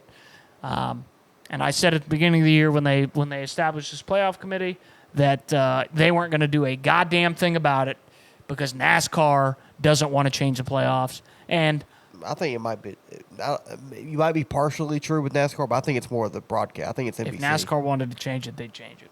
They'd tell NBC to shove it if they really wanted to. If they really wanted to. But you know what it's about? Fucking money. That's what I'm saying. That's all it is. It's fucking money. It ain't about being the most competitive. It ain't about on a great race. It ain't about competition. It ain't about the fans. It's about what lines my pockets, which I get it. It's a business. I understand. I ain't mad at you for it, but you're fucking wrong. And if I think in the long run, you'd make more money putting on a good show and have a deserving champion. Like this year, Chase Elliott would probably win the championship. just right now, Go 9. if I had to put money on it, and it was a regular season champion format, Chase Elliott would be my bet. He still sucks, though? He ain't finished worse than 20th all year. He still sucks, though, right? Chase Elliott sucks. But he would be my pick to win the He'd be your championship. championship champion in a format that you would love to have. Yes. That is the most deserving of a He champion. would earn it this year because he didn't earn it the first time, just like Joey didn't earn it last year and didn't earn it the fucking second year and didn't earn it. It's all bullshit. So you would say Chase Elliott would be a 2-time champion then? One of them earned. If he won it No, this 2 of them. 2022, he was the best driver. If he earned it this year, He would have won the Winston Cup playoff in 2022. I doubt it. No, he would have. No, because they would have raced differently. They would race differently right now. Yeah. But he does have no worse finish at 20th. Yeah, because he's very But, good. Yeah, go Cox. Oh, wait, we still got more to go. We got way more to go. Speaking of TV, TNT. Dynamite. They were not. I wish they'd dynamite. blow it up because it's a fucking F. I would say it's an F. But No, it's TNT awful. It's awful. wrapped up their 5-race coverage. First time covering NASCAR since 2014, I believe. 10-year hiatus, 11-year hiatus from the sport. And had covered the in-season tournament, which, by the way, Ty Gibbs won this weekend very anticlimactically. 21st. Yes, and Ty Dillon finished like 30th. So he won it, which, I like the in-season tournament. I wish they adjusted a little bit. Different reasons than other people. I know Riley's a proponent of taking the first race out of Atlanta. But if that means Atlanta goes to the 4th of July race, then yes. But I do like a wild card race like Atlanta. In that in-season tournament, it gives you the March Madness type feel to it. And it makes more sense to do it earlier than later on in the bracket challenge. But, anyways, the in-season tournament had all that. Ty Gibbs won. Congratulations, $1 million. Fucking never won a race in it. Still hadn't won a race all year. Still hadn't won a race in his whole career. Wins $1 million. Good for you. I had him out first round after Atlanta. I had Justin Haley beating him, and we saw how that went. So, but as far as TNT goes, the booth was hit and miss. I thought because it was the same booth that they had for Amazon with Adam, Dale, and Steve. But I thought at Amazon they were just so much better. When they got TNT, I felt like they were pressing because the production wasn't as good. Dale Jr. kept on slipping on his own dick. Steve Letarte calling out the wrong fuel strategies and it not working out, and which I get, it happens. But you're the strategy guy. You'd like to be right more often than not, and it seemed like he's been wrong more than often. And Adam, he's been solid, trying to carry TNT's lackluster coverage of bad camera angles. The Chicago race was a joke. That was terrible coverage. That was bad, if not as bad as Fox, maybe even a little bit worse than Fox coverage the past couple years. And, It was worse. It was just bad there. But I feel like the other 4 races weren't terrible, but they weren't good. And I feel like we're getting a little bit off. We're coming off of Amazon Prime, which I thought had the best NASCAR coverage since Fox in the late 2000s into 2010s, early 2010s, where Fox was amazing. Amazon killed it in a good way. And then you go from that to this, where it's like, what the clunky and weird camera angles and audio issues and, just a whole lot of mess, which, first year, completely different people, I think, covering TNT now, working for TNT now than they were. Maybe some same people, but a lot of different turnaround in 10, 11 years from what they had back in 2014 when the last time they covered NASCAR. So I'm going to give a little bit of benefit of the doubt there, but coming off Amazon where they called 5 races for the first time ever and they killed it, to TNT, it just makes them look worse than it probably actually was. Overall, though, I think the last race at Indy was their best broadcast. I thought it was not great, but it was good-ish. Camera angle's still terrible. The camera angles are still a little weird. They need to work on that. But the booth was way better than it had been the whole 4 races up until that point. The pit reporters were pretty solid. The audio issues weren't as bad as they have been. So they got better. as they went on, but there's still a lot to improve on. I think they will for year 2 next year. The pre and post race show with Shannon and Jamie and Parker, I'm not a huge fan of. I like it. I do like that they have a post and pre race show with them, but it's not what Amazon Prime was with Danielle, Carl, and Corey. It doesn't even come close to it, but still better than Fox for the most part. Not by a lot, but I'd still take it over Fox. And got a lot to improve on. I give it a C minus for their first year back in 10 plus years. Yeah, F might have been a little harsh. I'll go D minus. It was worse than Fox this year. I think. I think it was because I had higher expectations, possibly, but the production was awful. Camera angles were almost always bad. And when they were at the right one, they would follow a car into the corner. The cameraman would think that they're no longer on him, so they would you'd see the camera jerk, yeah, and then it would switch. That's fair. Which is a lot of that dumb. Like that's not appeasing to the eye. No, I mean it just looks stupid as fuck. Like it doesn't really affect anything, but like it just shows a lack of understanding or a lack of production quality. Then, you've also got the issues in the booth with guys making mistakes. You've got the issues on pit road with guys and gals making mistakes. You've got weird commercials. Hey, side by side, though, during green flags, though, for the most part. You do have that, which there are some redeeming qualities of TNT, but coming off of Prime. I think that's the biggest problem. He just came off broadcast that just that killed was damn near flawless.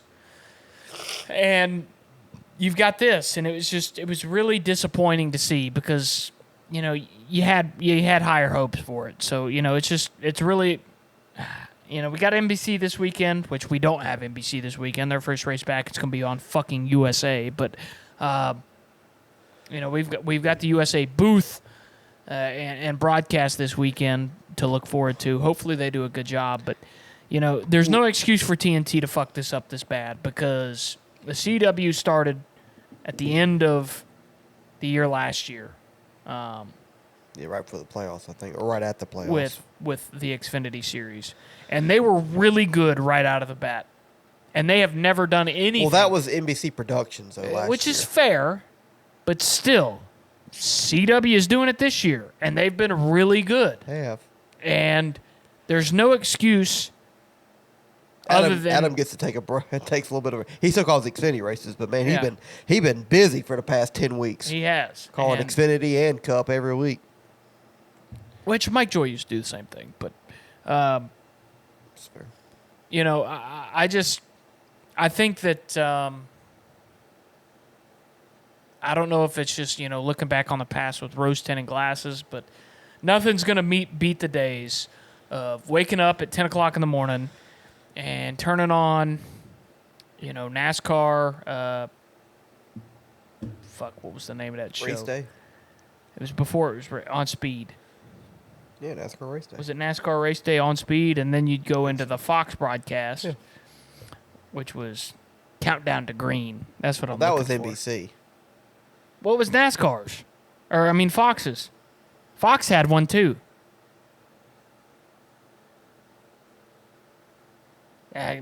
Whatever the pre-race show was for Fox. Yeah, I don't remember. Because you'd have NASCAR Race Day was like 3-hour show on Speed with... what is it now? Well, I wouldn't know. I wouldn't either. But you had those shows, and you had the Speed show, and nothing's ever going to beat that show. Yeah. And then you had the pre-race shows on NBC and Fox. Nothing's ever going to beat those shows.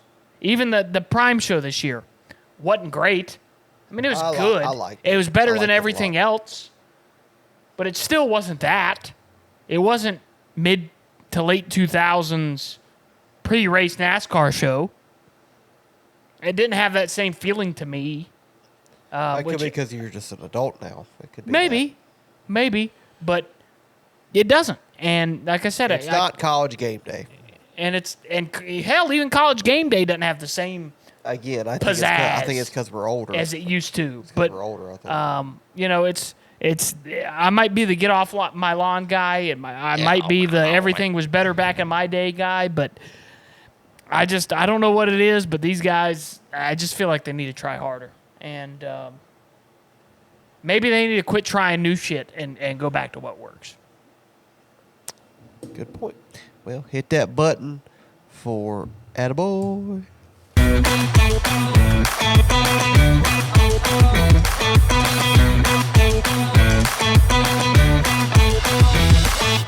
Attaboy. Attaboy time. Who's going first? Attaboy, Catherine Legg. Ah. What, she finished 17th this week? Yeah. Never saw her. She's running second there with Blaney. She did. Like she was 30 seconds behind him, but she was running second. But no, she beat my pick. She did. She beat your pick. She beat too. mine. 17th place finish. And who the fuck is she racing for? Live Fast. Live Fast? It used to be Live Fast. What's it called now? I think it's still Live Fast. Is it Live Fast? Whatever car she's racing for. BJ McLeod car. I don't give a fuck who's driving that car. 17th place finish is a fucking hell of a day for that car. Not a lot of wrecks in the field. Yeah. I mean, that's a hell of a day. Now, granted, she was like the second slowest car on the track. But beat Josh Malicki, though. 0 mistakes. Yep. 0 trouble. 0 bad publicity. 0 anything. Didn't run out of fuel. Smart. Understood, her goals. And this is what I've been saying with Catherine all year. Just stay the fuck out of the way. Don't wreck nobody. Keep your nose clean, and the finishes will come. And she's getting better. And that's obvious she was gonna, because she couldn't really get any worse from wrecking, pretty much immediately as soon as she got in the car her first couple starts of the year. But like I said, 17th place finish for Live Fast. I don't give a fuck who's driving that car. I'm happy if fucking prime Jimmy Johnson finishes 17th in that car. Like, that car is awful. So I don't give a fuck who you are. You finish 17th in that car, you're getting an attaboy. Catherine Legg, doing a great job, doing a lot better than she has been. And your 17th place finish is just very, very, very commendable in that car. So, attaboy. Had a girl. Yeah, I'm about to say. Catherine Legg. Yeah, it's a good pick. That's on my list as well. My attaboy from Indy is going to go to Bubba Wallace. And race winner. Locks himself in the playoffs. First regular season win, like you said. And first time he can be comfortable going into the last race of... first round exit, Bubba Wallace. He could be. He could fucking win the race at Gateway or somewhere like that. But, yeah, it's just a huge win for him. They have been struggling here, early in the summer. A whole lot of wrecks, a whole lot of bad luck in the process. Bubba kind of putting pressure on himself. He was in a free fall. He was, but no longer. He's on the top of the world. So, on top of the world. So, yeah, just a great job holding off the best in the business, like you said, Kyle Larson. It's not an easy thing to do. It's easy to make a mistake at Indy. Slip up one little inch and you're in trouble, especially on a restart late. You spin your tires or something like that. You let third place get on the inside of you, and then you're screwed. You're in a box in the middle, and you're not gonna hold the lead going into two. So or you'll wreck in the process. So it's a great job overall. Qualified second. He gave himself an opportunity to have that position for Charles Denny to put him in the position because he had track position all day to take the two tires and the less amount of fuel as possible to allow them to get out front in front of Kyle Larson, in front of William Byron, in front of Denny Hamlin, and all those other guys that allowed him to be able to win this race. And then, like you said, he had this race won with 4 to go, 5 to go. Larson's not going to catch him at that point. Rain come, it's easier for Bubba to be like, fuck, I'm not supposed to win this race. They don't let him go under red or go under caution for 4 laps and let him win the race that way. They red flag it, which I agree with. you got to go out there and beat the best in the business on a restart, and he did it 2 times in a row, and was able to save enough gas because they were able to get a little questionable on gas on the second overtime. So just all that things going through Bubba's mind, all the stuff he had to deal with, and the 2311 lawsuit against NASCAR. I'm sure it's kind of in the back of his mind as well. Racing an open car, gotta. If he got more than 40 cars in any race, if he wrecks a qualifying, he's fucked. Not anymore, but technically, he'd miss a race. I don't know how that would work, and we probably won't know. But just attaboy to Bubba Wallace and the whole 23 team. They're on the cut line, no longer. This is a huge win for Bubba. Obviously, his biggest win of his career, and see what he does in the playoffs. So, attaboy, Bubba Wallace. You can't do that. You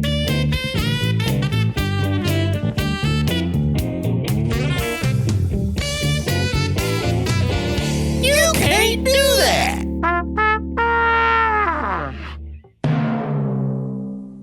You can't do that. My You Can't Do That from Indianapolis this past weekend is going to something I haven't talked about yet today that should be reviewed, and that is Christopher Bell dumping Zane Smith down the backstretch. I don't care if it was an accident, which I'm pretty sure it was. That looked intentional. It looked like I said, Kyle Busch dumping Chase Elliott at Darlington back in 2020 during COVID. Kind of the same thing, just misjudged it. That's probably what Christopher Bell did. Doesn't mean he shouldn't get a penalty for it. I'm not saying he should get suspended, but he technically right hooked fucking Zane Smith. He technically did. Well, no, I'm not right hook because he hit him in the back. So, but I think he should have got a fine or something, points penalty, something, not just my bad. No. Well, that's your opinion, but Christopher Bell has not had a good month and a half. He's had some bad wrecks, some embarrassing spin outs, and this is another case where he fucked Zane Smith for no reason. And Zane Smith was having a pretty solid day, running close to the edge of the top 10, and he just gets turned out of nowhere because somebody, one of the best drivers in the sport, misjudges trying to go down there and probably block the guy or try to get inside of Zane or whatever. You make a mistake, you make a mistake.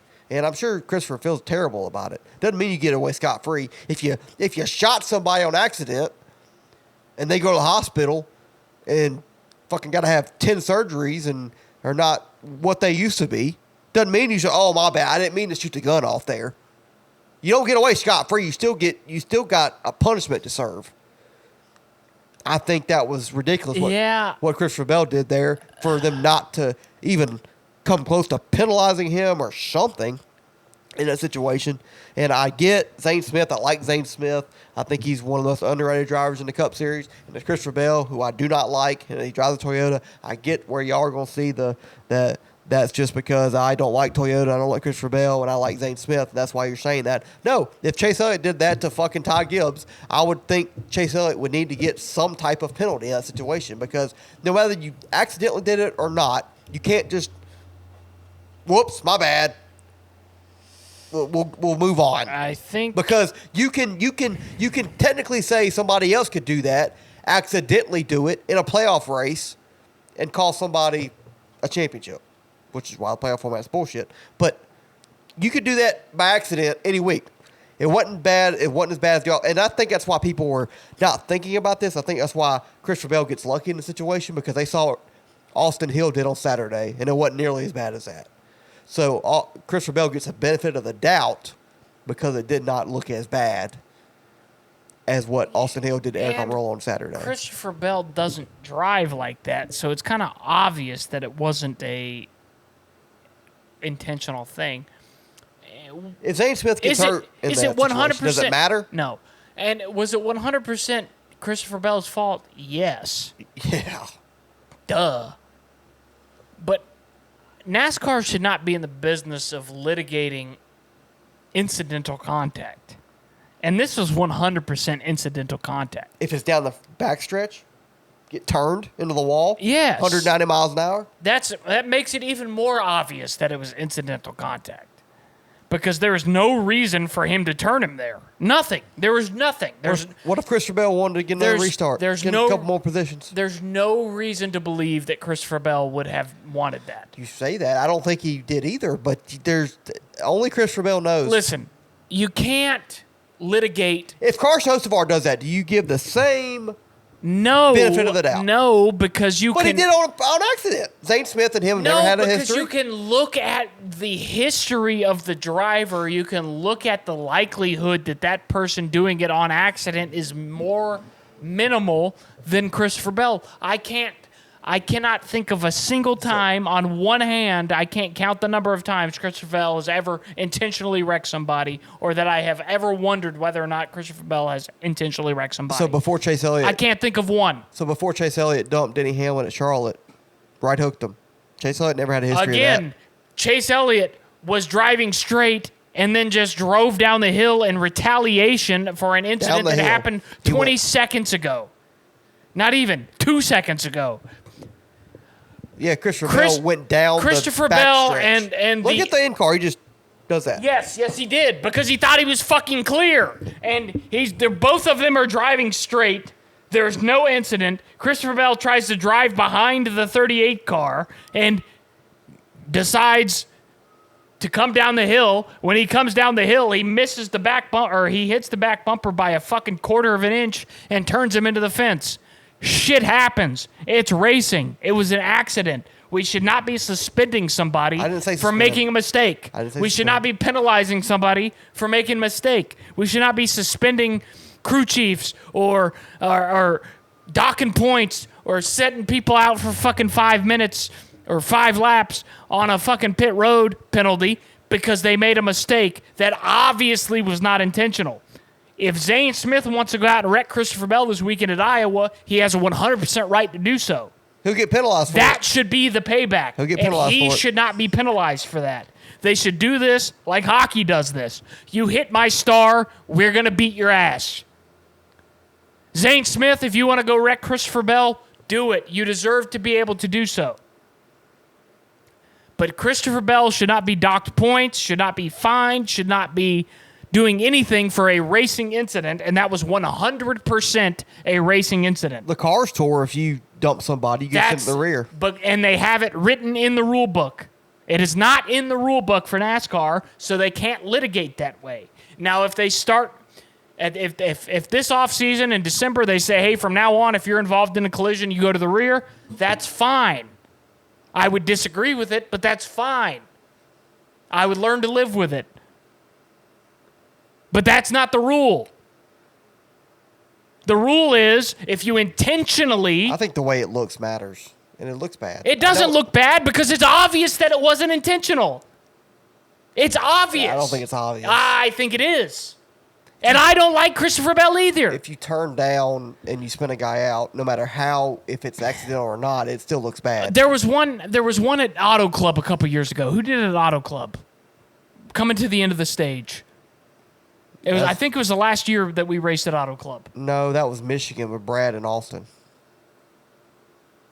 Yeah, Brad. There was one at Auto Club that year too, I think. Well, Brad dumped Austin coming to the stage in. That might be the one I'm thinking of. But obviously was not intentional.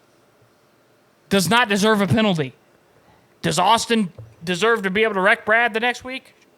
Sure. But that's racing. You're going to wreck racing. It happens.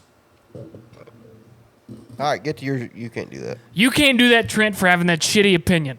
You agree with me until I said what I said.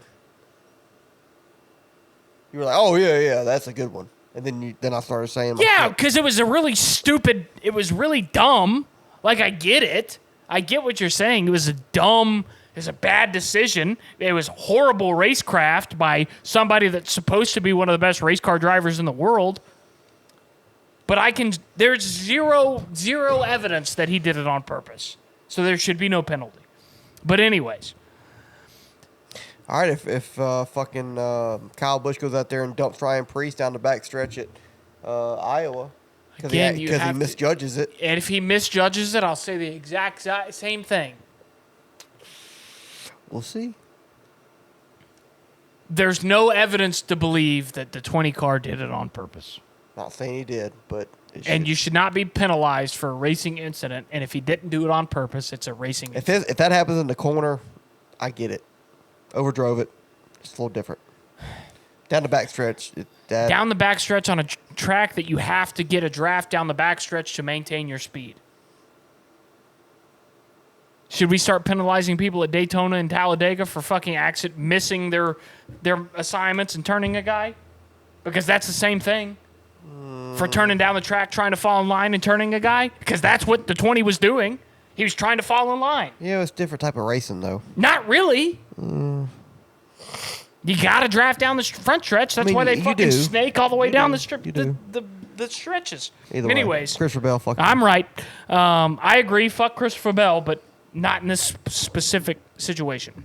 I'm going to say you can't do that to a lot of NASCAR fans on social media this week. Rocking with them.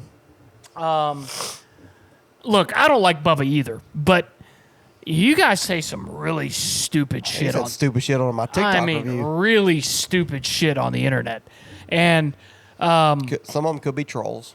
And that's fair, but and I like to troll a little bit here and there too. But time and a place, and like I said, I don't like Bubba either, but commenting, oh, I wonder if he likes the white flag now, not realizing that the white flag story was a fucking fake story. How much sense does that make? Bubba Wallace has never once said that the white flag is racist. That's dumb. You are a dumb person to believe that Bubba Wallace said that. You're dumb. You are a darf. You're an idiot if you believe that that's true. All right. Number 2.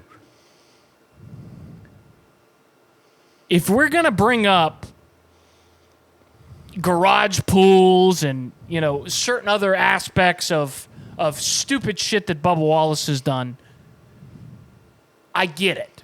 There's some things that he's said and some things that he's done that have made me not like him as well. However, you have to realize that posting these opinions on the internet make you look stupid. Like, you just look stupid. What's the point? This shit's 5 years ago. Like, who gives a fuck? Mm-hmm. Nobody gives a fuck. The guy just went out there and raced for fucking 4.5, well, probably 2.5 hours because there was barely any wrecks. Raced for a long time, went out there and earned a win, and we're sitting here saying, oh, I wonder if he likes the white flag now. I wonder if there's NASCAR fixed this race for you're fucking Bubba to win. Dumb. And there's a word that starts with an R that I want to use, but it's going to get me banned on fucking TikTok if I say it. But you are that. You are slowed down mentally. Look up what the word that starts with R that means slowed down mentally. I know that word. That's what you are. All right? You're dumb. I do not like Bubba Wallace either. But you're dumb if you believe that this thing is, if you believe these things. Stupid. Yeah, here we go.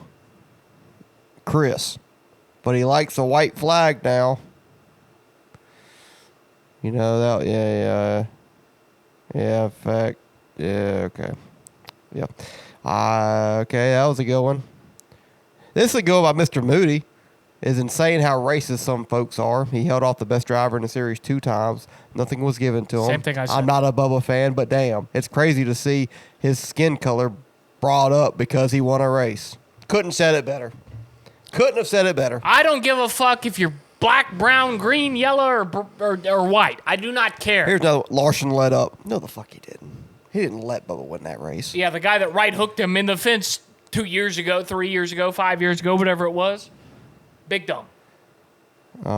They let him win. He was about to sue NASCAR, all the drivers and their family, and sue the fans.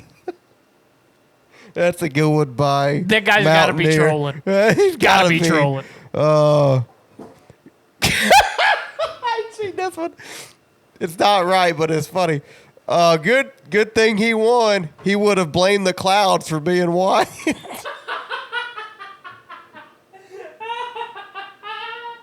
That's funny, but wrong. That's funny. Oh my God. Yeah, right, yeah. Here's another one. Who cares? an exclamation point.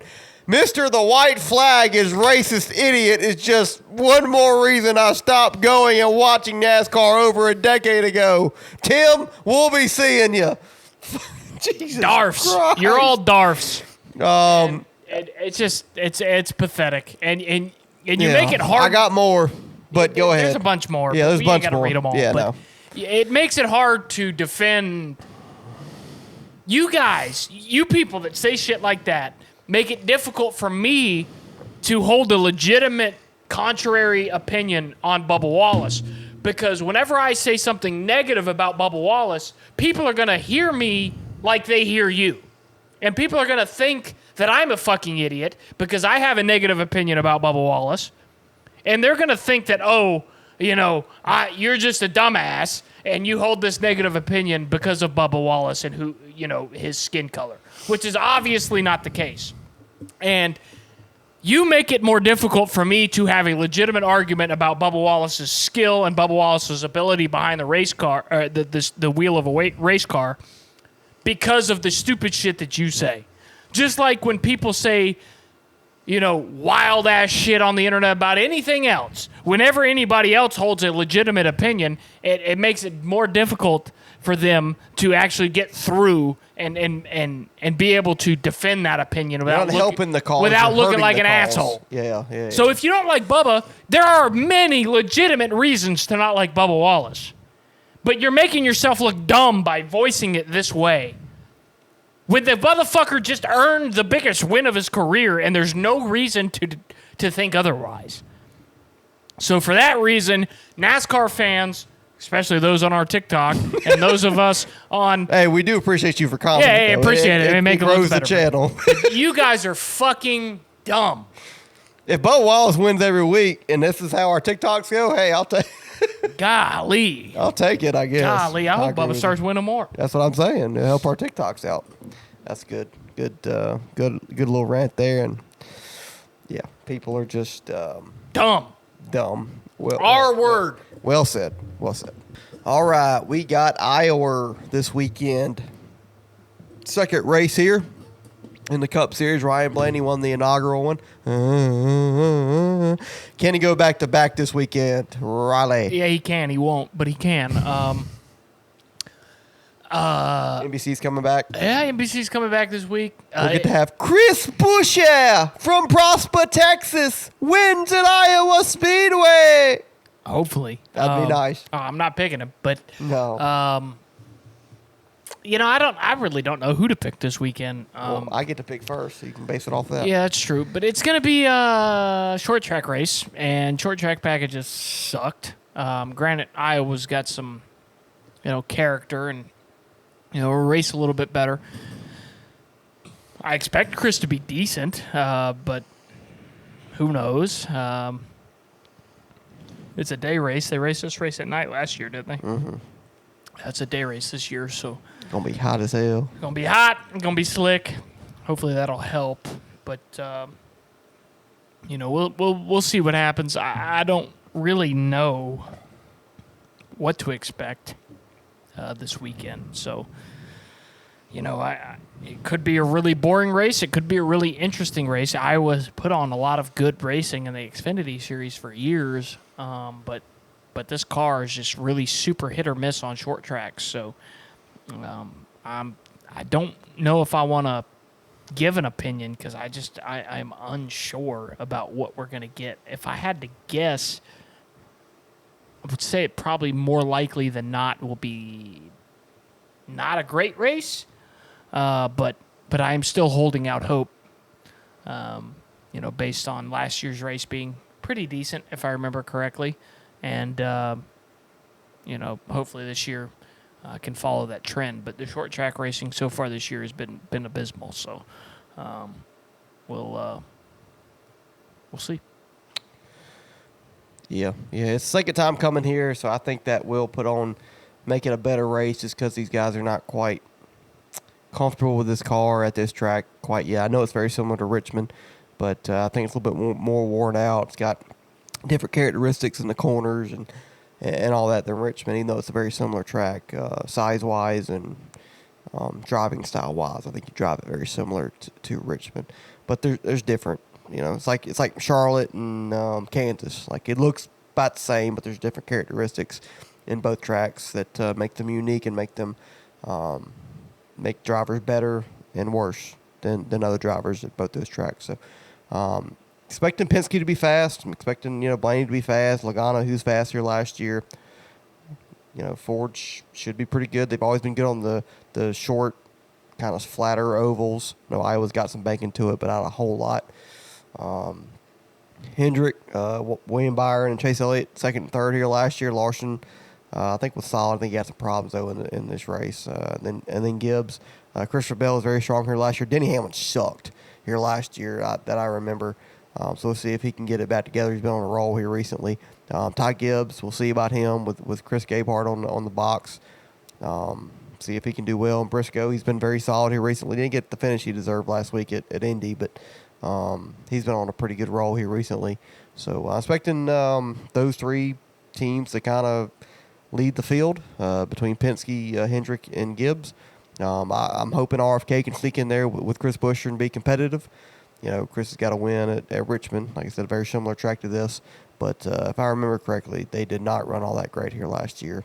So we'll see how it goes on that end for Chris. But you can see Trackhouse sneaking in there with a Ross. He's been good at short tracks this year. Could be a sneaky competitive guy. Kyle Busch, Austin Dillon. Austin Dillon won the race at Richmond last year. Kyle Busch is normally really good on short tracks. He's been solid-ish on short tracks in his RCR career. But, we'll see. I think it can be a wide-open race, but also think that's going to be pretty cut and dry on who should win this race. I think it'll be kind of a main steady guy that you wouldn't be surprised that wins this race. Yeah. Who you got? My pick for Iowa this week. Wrong. I hope I am wrong. I just talked shit about him a minute ago. Give me Christopher Bell. Haven't picked him yet this year. He's been he won at Phoenix earlier in the year, kind of a similar track, a little bit to this track. He was very strong here last year, came on strong at the end. I remember you picked him last year, and I picked Logano, and he passed Logano late in that race on a different tire strategy, I believe. Finished like third, and Logano finished like fifth. So Christopher Bell's been on a little bit of a rough stretch here recently, but I think he won Xfinity race or two here when he raced in Xfinity several years ago. So very good track for Bell, I think, and I think he'll get it done on Sunday. Oh damn! Well, the car got full anyway. Yeah. Damn.